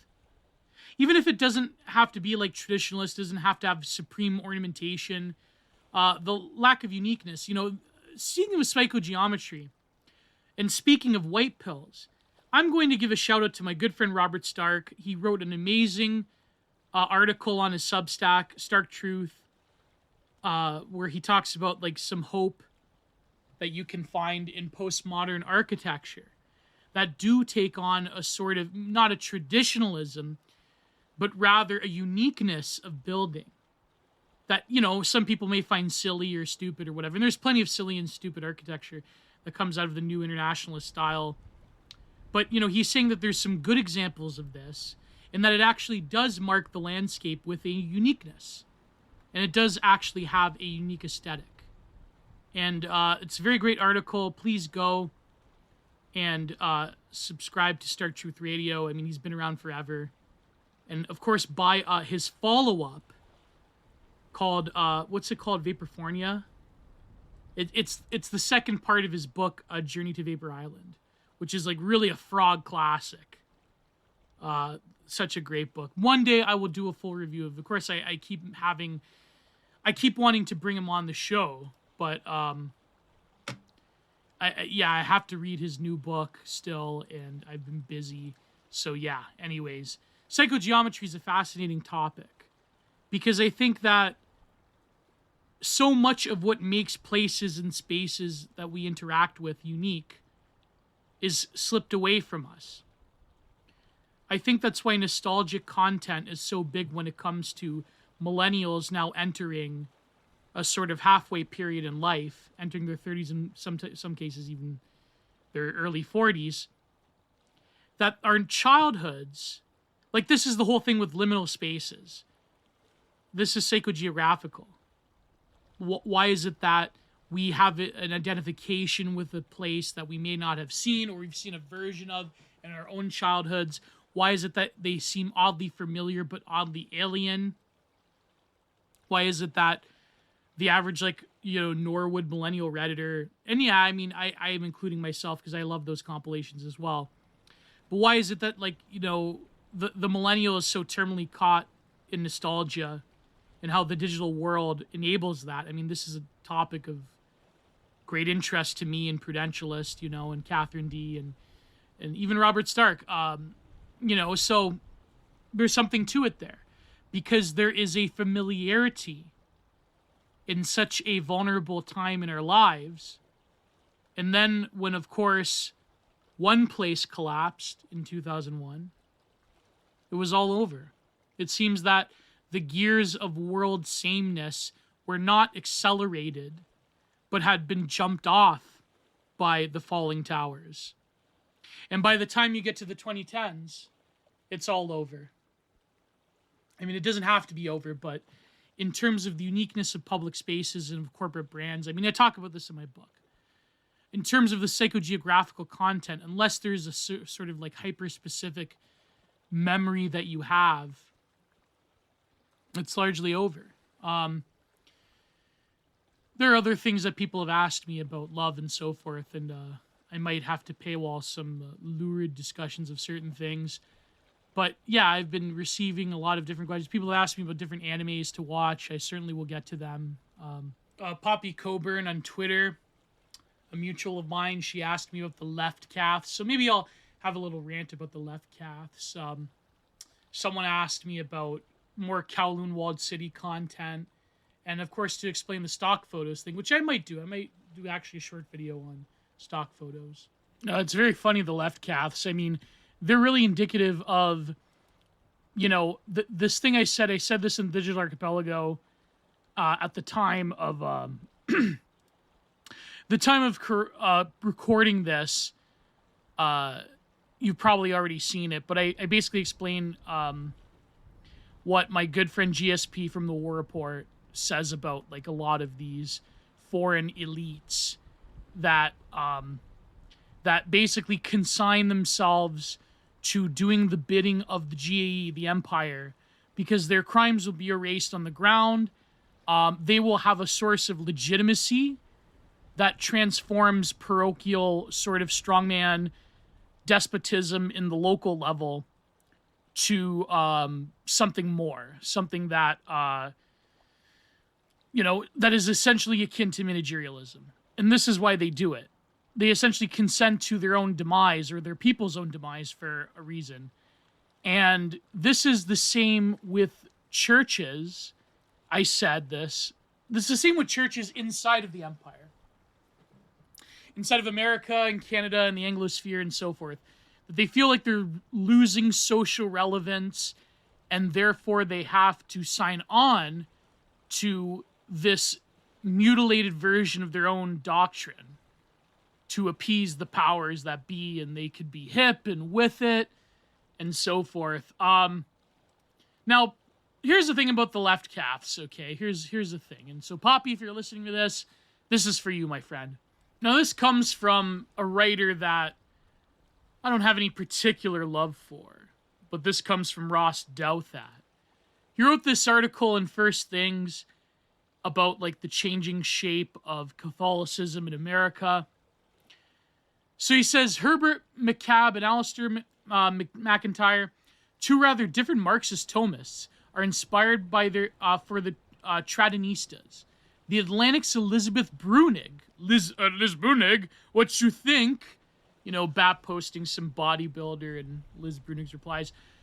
Weird Catholic Twitter, so-called, has often been their online home.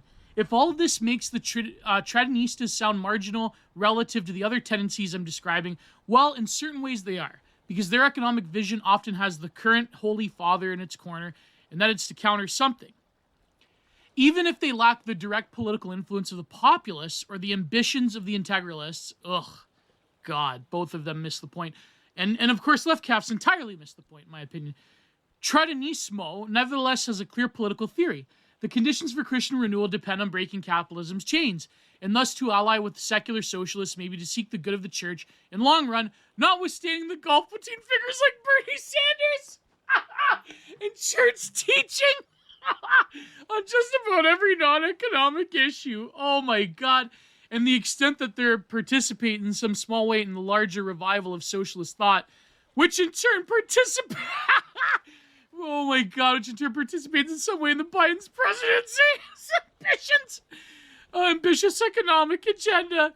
These left calves can claim at least a modicum of remote influence over a second Catholic president. Whoa! Is he really a Catholic? No, he is not, okay? He is not. Faith is not important to him, no matter what people say. I'm sorry, okay? I'm sorry. As a Catholic, I shouldn't be doubting another Catholic's faith. But I can kind of guess, I kind of know in my heart that Joe Biden does not care about Catholicism, okay? All these categories, again, are unstable and shifting. One can easily subdivide them further, and it's possible to move from one camp to another or simply straddle them. One can be an integralist tradnista for whom socialism is the political economy. Oh, trad values in socialist economics? I wonder. A Benedictine drawn to populism because it promotes political protections for the local and experimental, or an integralist who turns tradnista out of distaste for Donald Trump. Adrian Vermeule. I can identify writers who have made versions of these moves. Meanwhile, allowing for a few sympathetic Republican politicians in the orbit of populists, these tendencies belong for now to the intelligentsia and the intelligentsia alone. They are all especially distant as much Catholic punditry from the American Catholic Church's burgeoning Hispanic population and disaffected white working class. Yes, the populist aspiration to speak for the downscale voters who support Trump and tradnista sympathy of Bernie Sanders, who's shared by many Latino Democrats. Ooh, yeah, Latino Democrats. Oh, they're the future of Catholicism in America. Really good. But most of these people have these debates are somewhat overeducated. Oh, of course. And they are no self-consciously post-liberal cadre among the working class yet. A post-liberal, wow. Similar with the church, they're integralist or tradnista or Benedictine priest on Twitter, but those labels would leave most bishops baffled. The leaders of the American Catholicism still belong clearly to the old liberal and conservative factions established in the 70s and 80s, and most Catholic institutions likewise. So, anyways, the left Caths, okay. Here's what they are. They are the dying remnants of, like, the Bernie could win weird Twitter people. They're terminal millennials. They're really just rad-libs at the end of the day. They're just as rad-libbed as any DSA voter. They have this smug air about them. They usually come from, you know, any sort of, like, off-brand Catholic university or some of the main ones, you know. Like, some of them, like, I don't know, they'll come from Steubenville or wherever. And it's just like, they have this, like, pretension about them because they take the sort of, the seeds of, you know, socialist, I mean, that label socialist, first of all, doesn't have any meaning nowadays, but let's, for argument's sake, they take the seeds of distributist Catholic social policy in terms of economics and they run with it. And they truly believe in their heart of hearts that they have a place on the table of the left. That by destroying capitalism, which, and I have criticisms of capitalism in its, you know, current manifestation has, of course, helped to dissolve the family. But they truly believe that they can somehow create a cudgel or a place or like a little wholesome Chungus Shire for themselves within the political left. People like Liz Brunig and other delusional people like Metcha Bernald. And I'm sorry, I know I shouldn't hate on a fellow fat man, but it seems that, I don't know, I mean, I've had a thing about other fats adjacent to our sphere. I mean, between me, Metcha, Campbot, who else is a fat guy? You know, I don't know. It's just something about it. I guess there could only be one. There can only be one. Anyways, Metcha Bernald had this take the other day where he was like standing General Milley going after the Chuds on that one event that happened on the 6th of you know what month. And it's like, these people are evil at the end of the day. They're evil. I'm sorry, there's no other word around it, okay? Because they have ceded any sort of proper church social teaching for power. They think that they can adopt a slightly edgier version of like liberal Democrat politics when it comes to economics. But the thing is, the tragic thing about the left caths is that they're like these terminal ironoid millennials. They're kind of like the Chapotists and the irony left.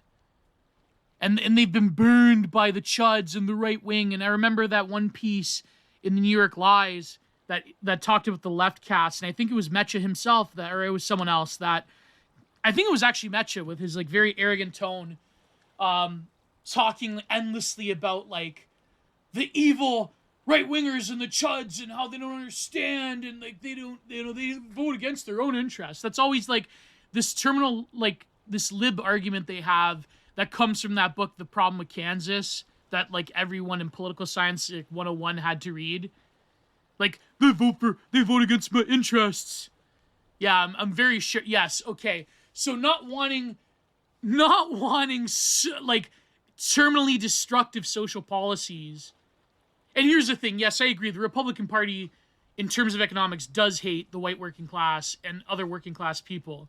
And I agree with that, okay? I'm not saying that. But I'm saying that voting in favor of social interests are much more symbolic and powerful for a variety of reasons.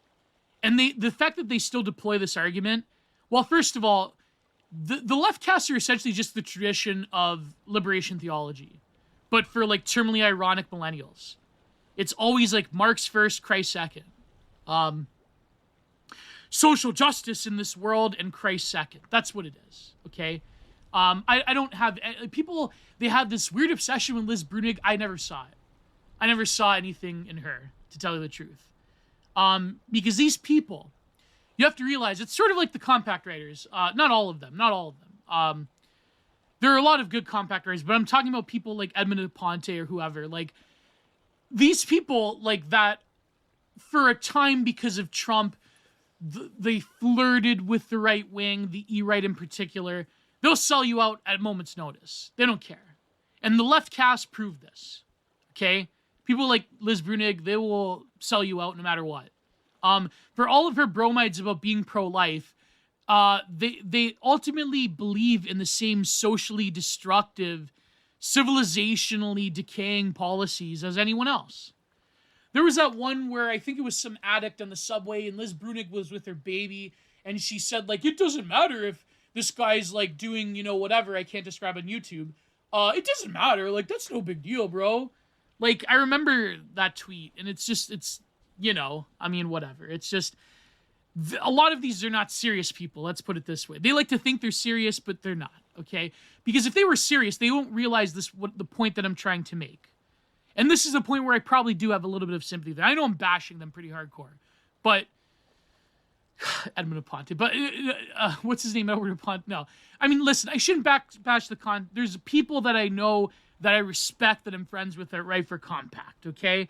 I'm just saying, like, Compact is an easy punching bag for, like, the post-left flirtation with the right wing. There's many great people that I admire and respect.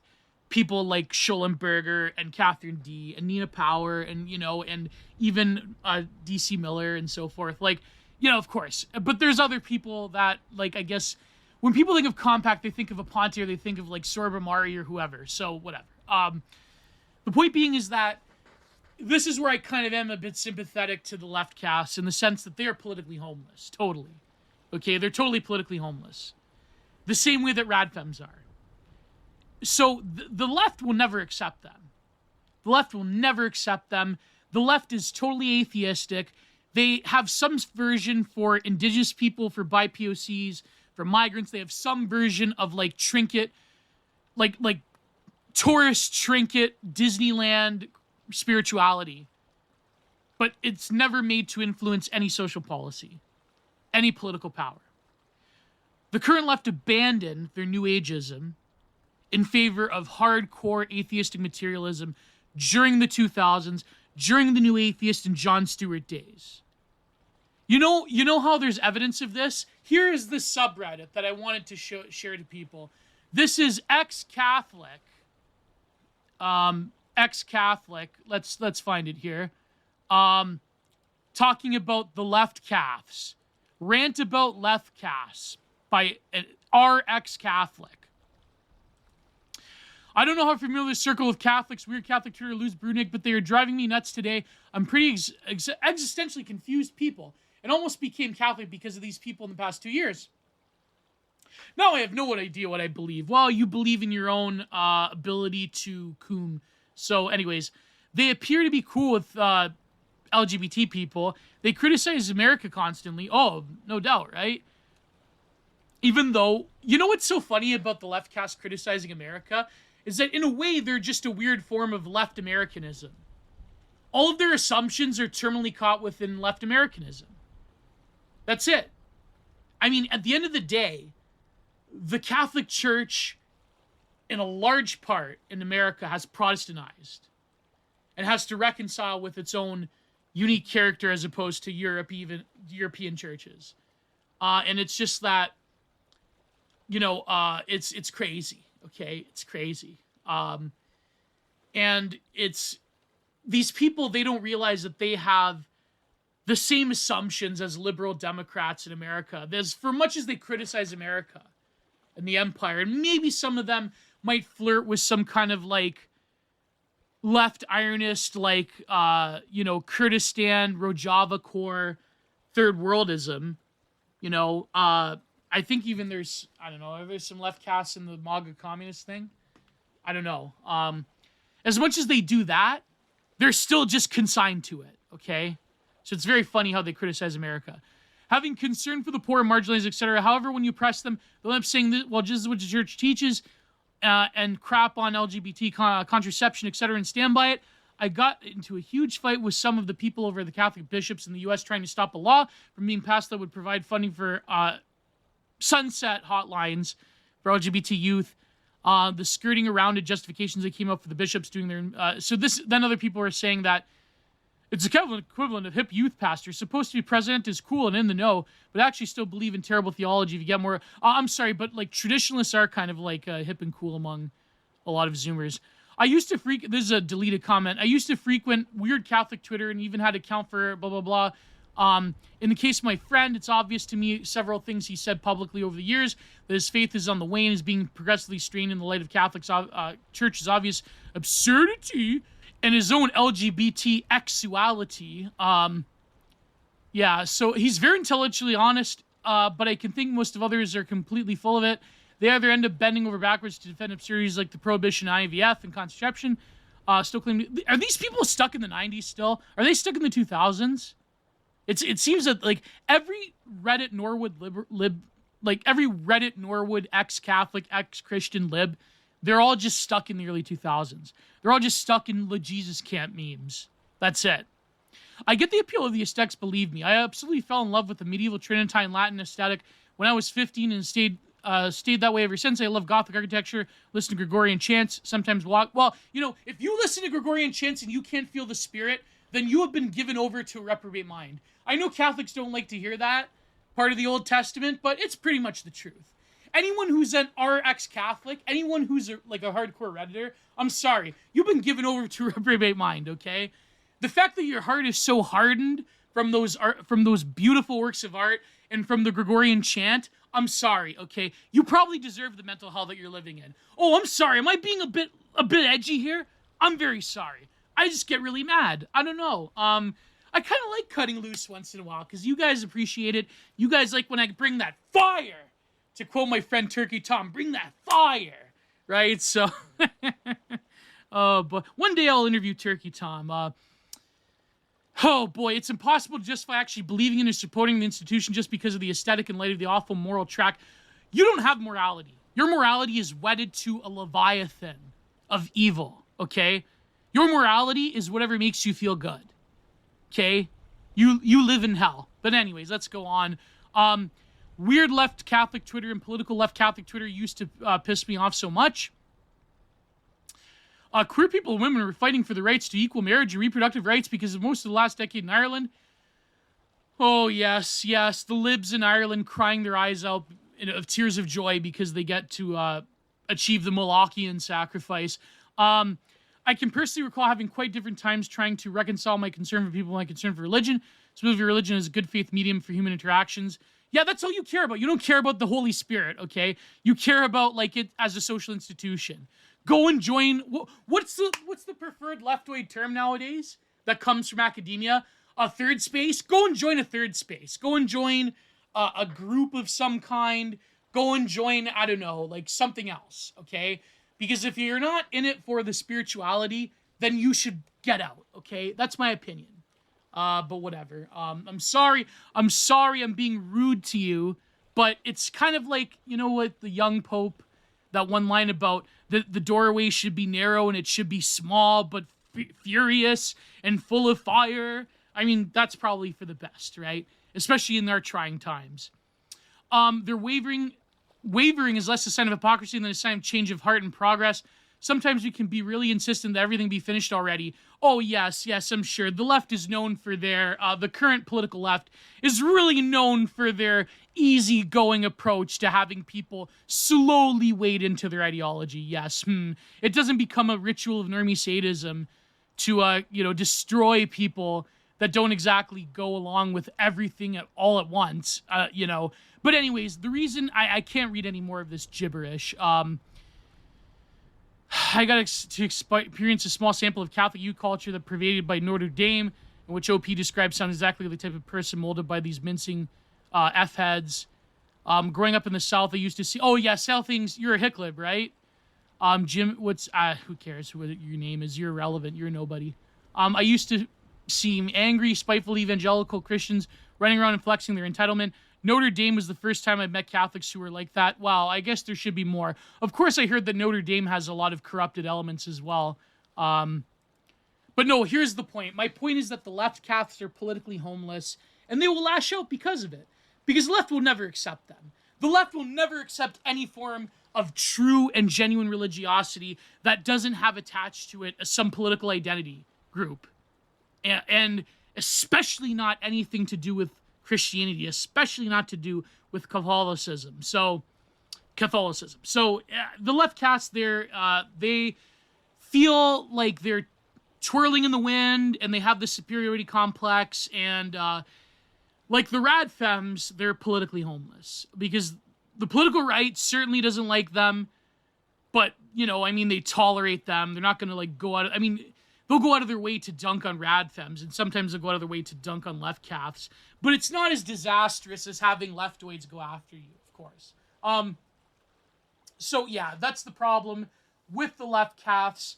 They are in a very small niche, and they're basically going to be tattered to the winds. Any Christian in America that doesn't really realize that by default they're on the political right, I'm sorry, okay? The time for nuance is over. And I'm the most nuanced of nuanced bro there is. The time for nuance around this issue is over. If you are a sincere believing Christian, be it Catholic, Orthodox, or Protestant, especially in America, Protestant, even if you belong to one of those low church, liberal, churchtian, whatever, denominations, you have to realize that you, by default, because of the way things are, you are on the political right, okay? There's no ands, ifs, or buts about it. Let's take another music break, and then let's dive into, what was the movie I wanted to cover publicly? Center of the World, and nerds, and romance, and love, and there will be the love equation between politics and love of this episode. So, Philip Daniel, I need a Casa Placencia tobacco break. Philip Daniel, please hit it.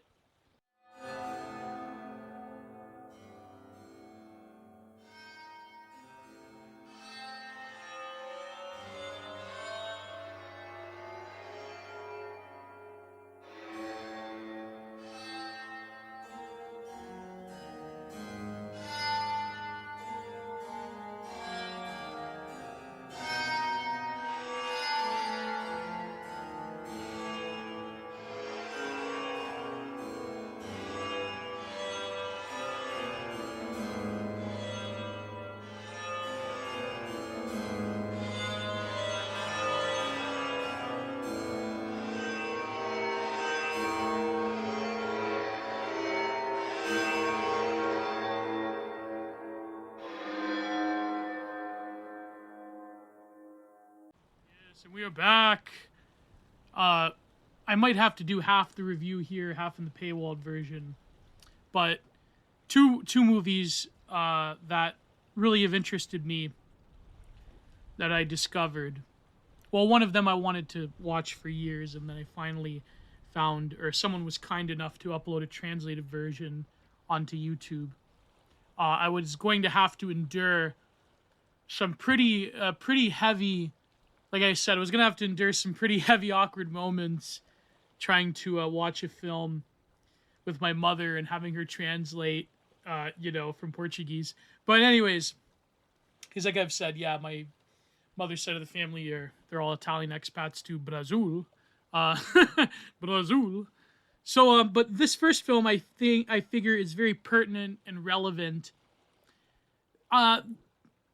There's something about romance films, like there's something when they're well made, a lot of the indie ones, when they're well made and when they do have, some of the ones I like, they're kind of boring, where people would consider them boring. They're very quiet, character-driven indie films, a lot of Canadian ones. And this one in particular, though, both films actually, ironically enough, where it came out in 2001. 2001, I believe, was a significant year for all of us who were still around, apart from, maybe you Zoomers that were born in 2001 or after. But, 2001, it's serendipitous, I guess. I didn't even plan it that way. But I was browsing Tubi. Now, Tubi is really great if you have, I know, for whatever you feel about Amazon, if you have a Fire Stick, I highly recommend Tubi. I mean, sometimes you could find gemmest of gems in a sea of coal, kind of like what old Netflix used to be. You'd find obscure bangers. But Tubi, I was searching through the romance section, and one of them caught my eye, called not at the center, but the center of the world, right? And it's got Sarsgaard's kid. What's his name? Peter Sarsgaard, and Molly Parker. Where did Molly Parker play? She was in Intensity, Waking the Dead. So she's been around. She was in Deadwood. There you go. And she was the woman in the road. So yeah, it was. I for some reason, it caught my eye. But I do think that it's a relevant film. And again, spoiler alerts. But of course, I don't really believe in spoiler alerts because I believe if it's a good enough film, the experience of watching it is good enough. It's kind of like pro wrestling. Well, I have to relate everything to pro wrestling. It's kind of like pro wrestling where if it's a good enough match, you'll watch it again and again. Even like in UFC, or even like any sport, really. If it's good enough, you'll watch it again. But even if in pro wrestling, chances are, you pretty much are going to figure out who's going to win, especially if it's a major title shot. Then, it's But it's still enjoyable nevertheless. So Center of the World, it takes place in, late 90s, early 2000s, .com America. And it's about a computer nerd who, through a quant or through some kind of post.com bubble investment, I don't know, he's kind of like a Sam Bankman-Fried character. Nah, not really. I mean, he's not scamming people, but he comes into a lot of money. His portfolio just skyrockets, but he sort of slowly, nihilistically loses interest in actually doing anything because he is obsessed with this, for YouTube purposes, let's call it erotic dancer, that he pays 10 grand to go and stay with him in a Vegas hotel. I always love hotel pieces. I tell this story. Maybe some of you can help me out. I remember one time when I was a kid, not a kid, but I think I was just before high school. I remember watching this strange movie with my mother. Maybe it was a dream, but on television, on one of these movie channels. I think it was one of those Peachtree TV things. And it was about a hotel with these weirdos. It was this fancy hotel. And this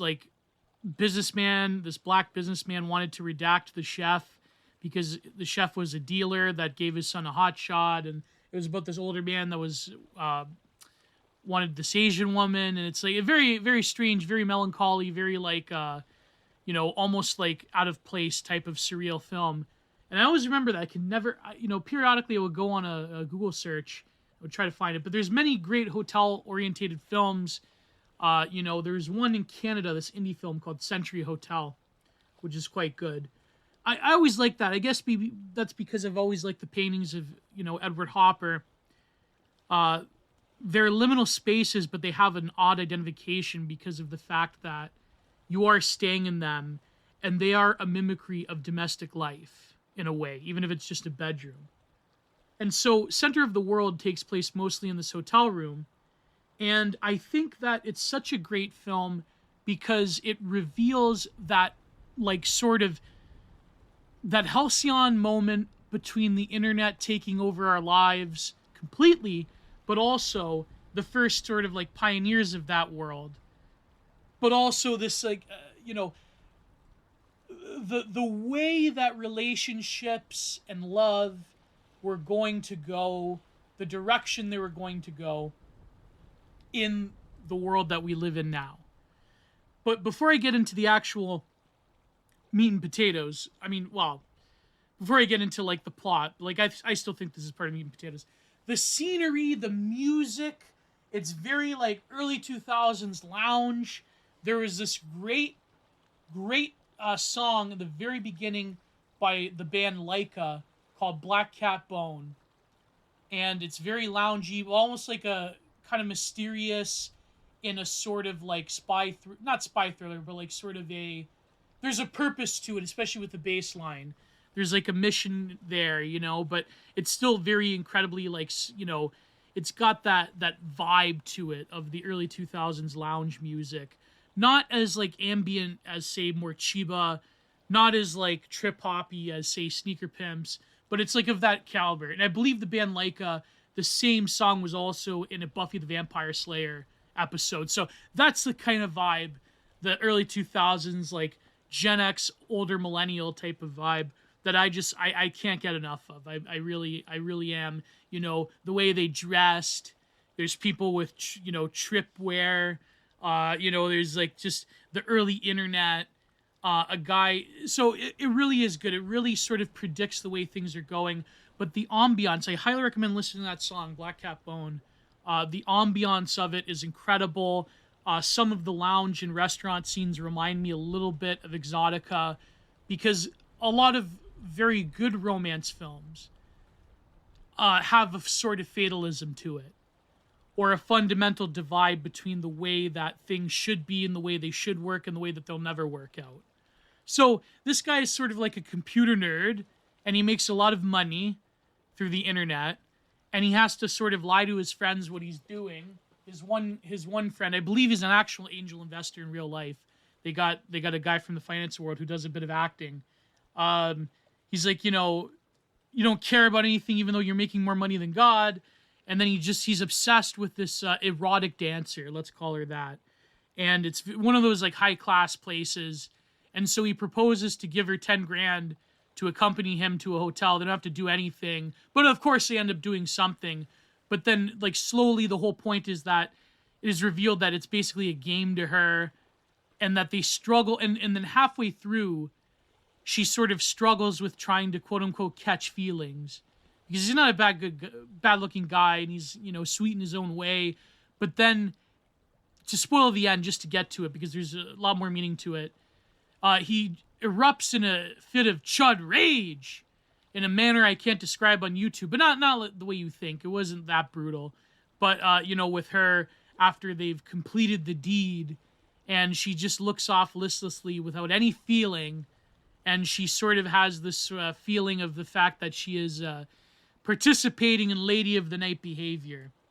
But the reason I think that's a powerful film is that at the very end, again, spoiler alert, at the very end there's an ambiguity to it, in the sense that they meet each other in the same restaurant or club, and it doesn't make clear if they're meeting before their arrangement in Las Vegas in a hotel room.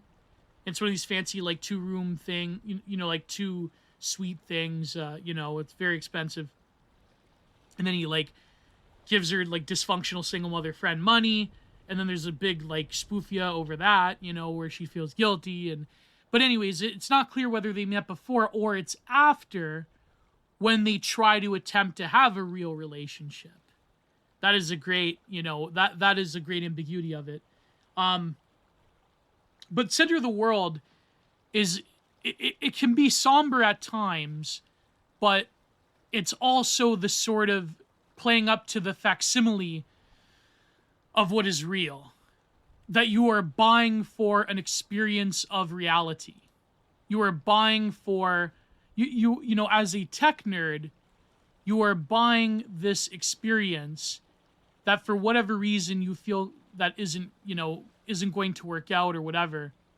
And it's very interesting that way because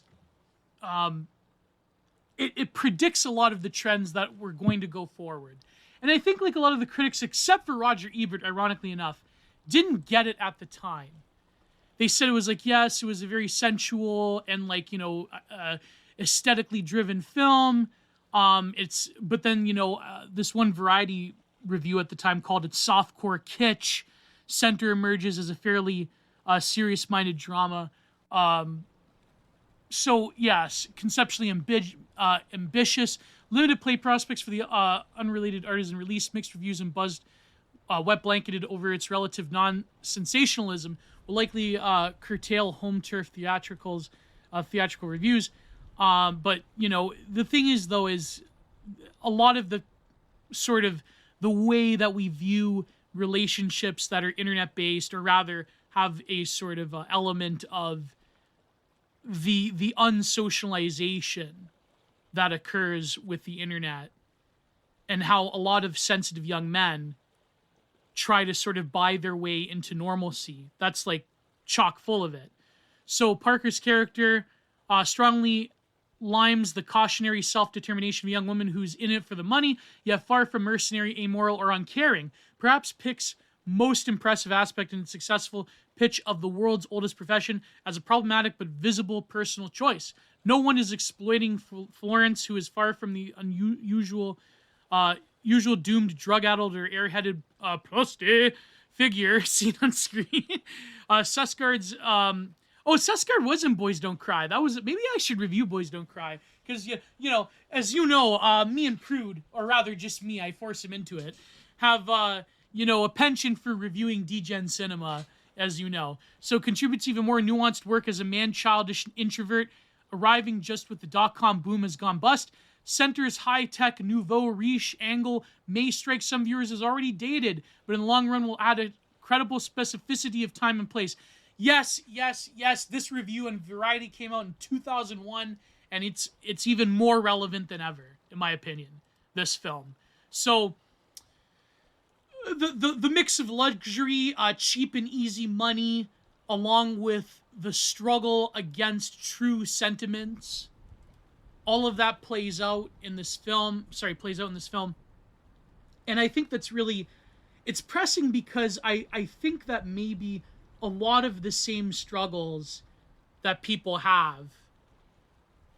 I mean, imagine being like, maybe there's like this weird, like it's a mix of like manosphere woman hatred, but also it's a mix of like total radfem irreverence to feeling. It's that whatever podcast, that grift podcast with the OnlyFans models, and they have like the most airheaded and most like shocking spectacle that just is like catnip for viral memes.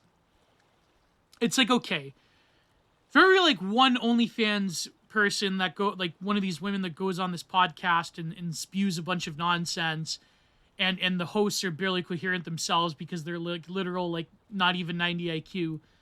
And it's like, for every spectacle that generates, for every one of them, for every one prawn actress that hardens their heart and has this totally mercenary, ultra-capitalist view of life, I wonder if there still is going to be a tidal wave of regret and feeling, and some of them do, if you listen to interviews with these quote-unquote models, or quote unquote content creators, they say that, they actually kind of do care for the people in their audience, even if they think they're creeps and losers or whatever.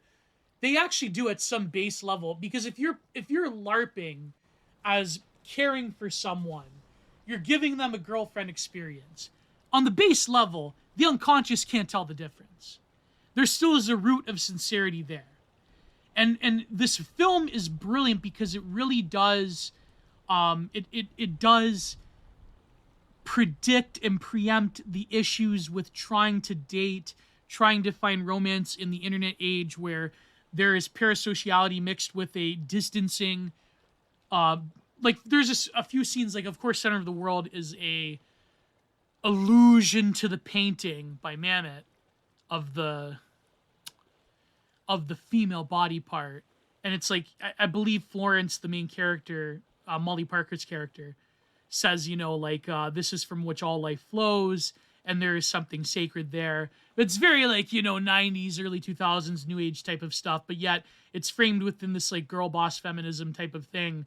Like, I can be in some ways it also does preempt the era of OnlyFans and other forms of quote unquote X work, where they sort of distance themselves from the gritty and disgusting reality of what the vast majority of people in that quote unquote line of work, oldest profession, actually do, where they try to like glitzy it up with, high class aesthetics, or nowadays with OnlyFans, it's basically not quote unquote X work.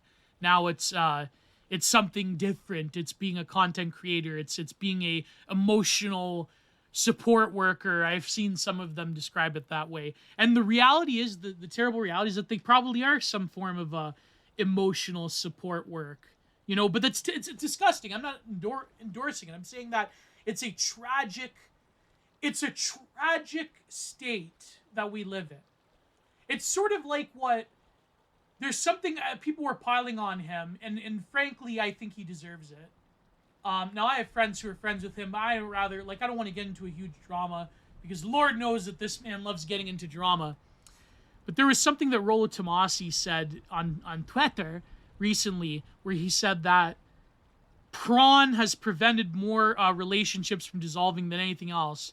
And first of all, that's probably objectively not true, because we know that in terms of performing as a lover, men have a difficulty with separating even casual use of prawn with the actual closeness of a woman, and that it does hamper their ability to, I hate that term perform, but for clarity's sake, perform. I think it's, I think intimacy shouldn't be viewed as a quote unquote performance. It's rather a coming together. It's an expression of what is deeply held. There's something there that I think when you boil it down to performance, it's something alien. But of course, because we live in a pranified world, everything's viewed as performance. It's the performance entrepreneurial subject of Byung-Chul Han. But anyways, he talks about this in The Agony of Eros. But what Rollo said was kind of interesting, because in some ways it's true.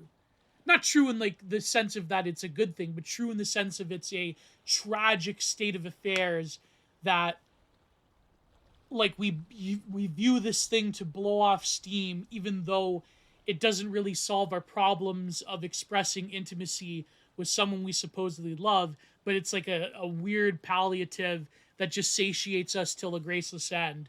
You know what I mean? Like, and I think that it's one of those things where it's true, but it's not true in the way that they intended it to be. Because he has this whole thing about like the tradcons are oppressing men too. Tradcons really have a lot of power in America. But anyways, no, but I think like what Rollo said is it's true, but it's inversely true. It's true in a different way that is unintentional and kind of terrifying and tragic. So, in the sense that, like, the relations between men and women have broken down so much that a lot of men view it as a release valve to basically just tolerate the person that they're with. And a lot of what's actually should be discussed and what should be improved on when it comes to relationships, that sort of goes out the window. And it just becomes like a lot of not a lot, like, well, actually a startling amount. I don't want to say everybody, but because like every relationship, you have times where this happens. But a lot of relationships, unfortunately, are predicated on just basically distracting each other and feeling a sense of obligation, but only like distracting each other just so much as they can tolerate each other. That's like a terrible basis of any relationship, but it's very common. But I think like, but then what's worse? Is it that, which is very much like a boomer, Gen X, millennial thing, older millennial thing?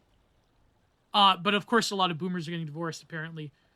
Or is the opposite, which is the Zoomer / younger Zennial attitude of like, why get into a relationship to begin with?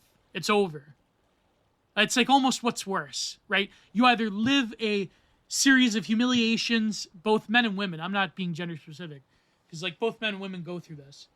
Or you don't, you live in like semi-inceldom or femceldom, where you have no prospects for anything. Like, what is worse, right? So this film, Center of the World, it grapples with these questions. An internet nerd trying to buy love and not experiencing that. But there's like, so there's this one line that very clearly is a allusion to the Mamet painting. Did Mamet painted that, right? Yes, I'm pretty sure. Oh, sorry, I was wrong. Courbet. Sorry, Courbet. Courbet painted the, the famous Le Journal du Monde, right?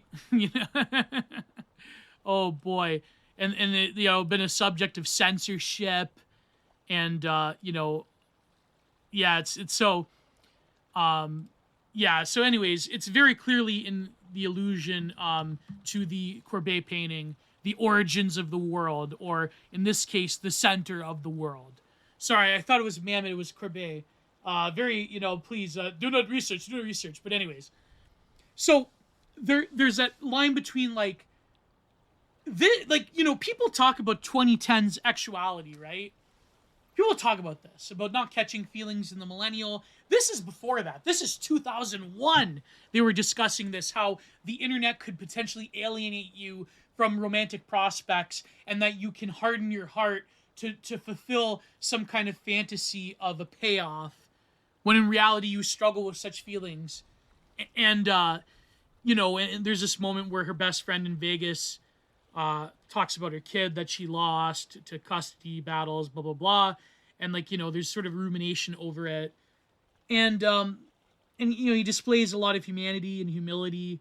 And she, starts to see that he's not a bad guy. He's just a nerdy, socially closed introvert. Maybe a little neurodivergency.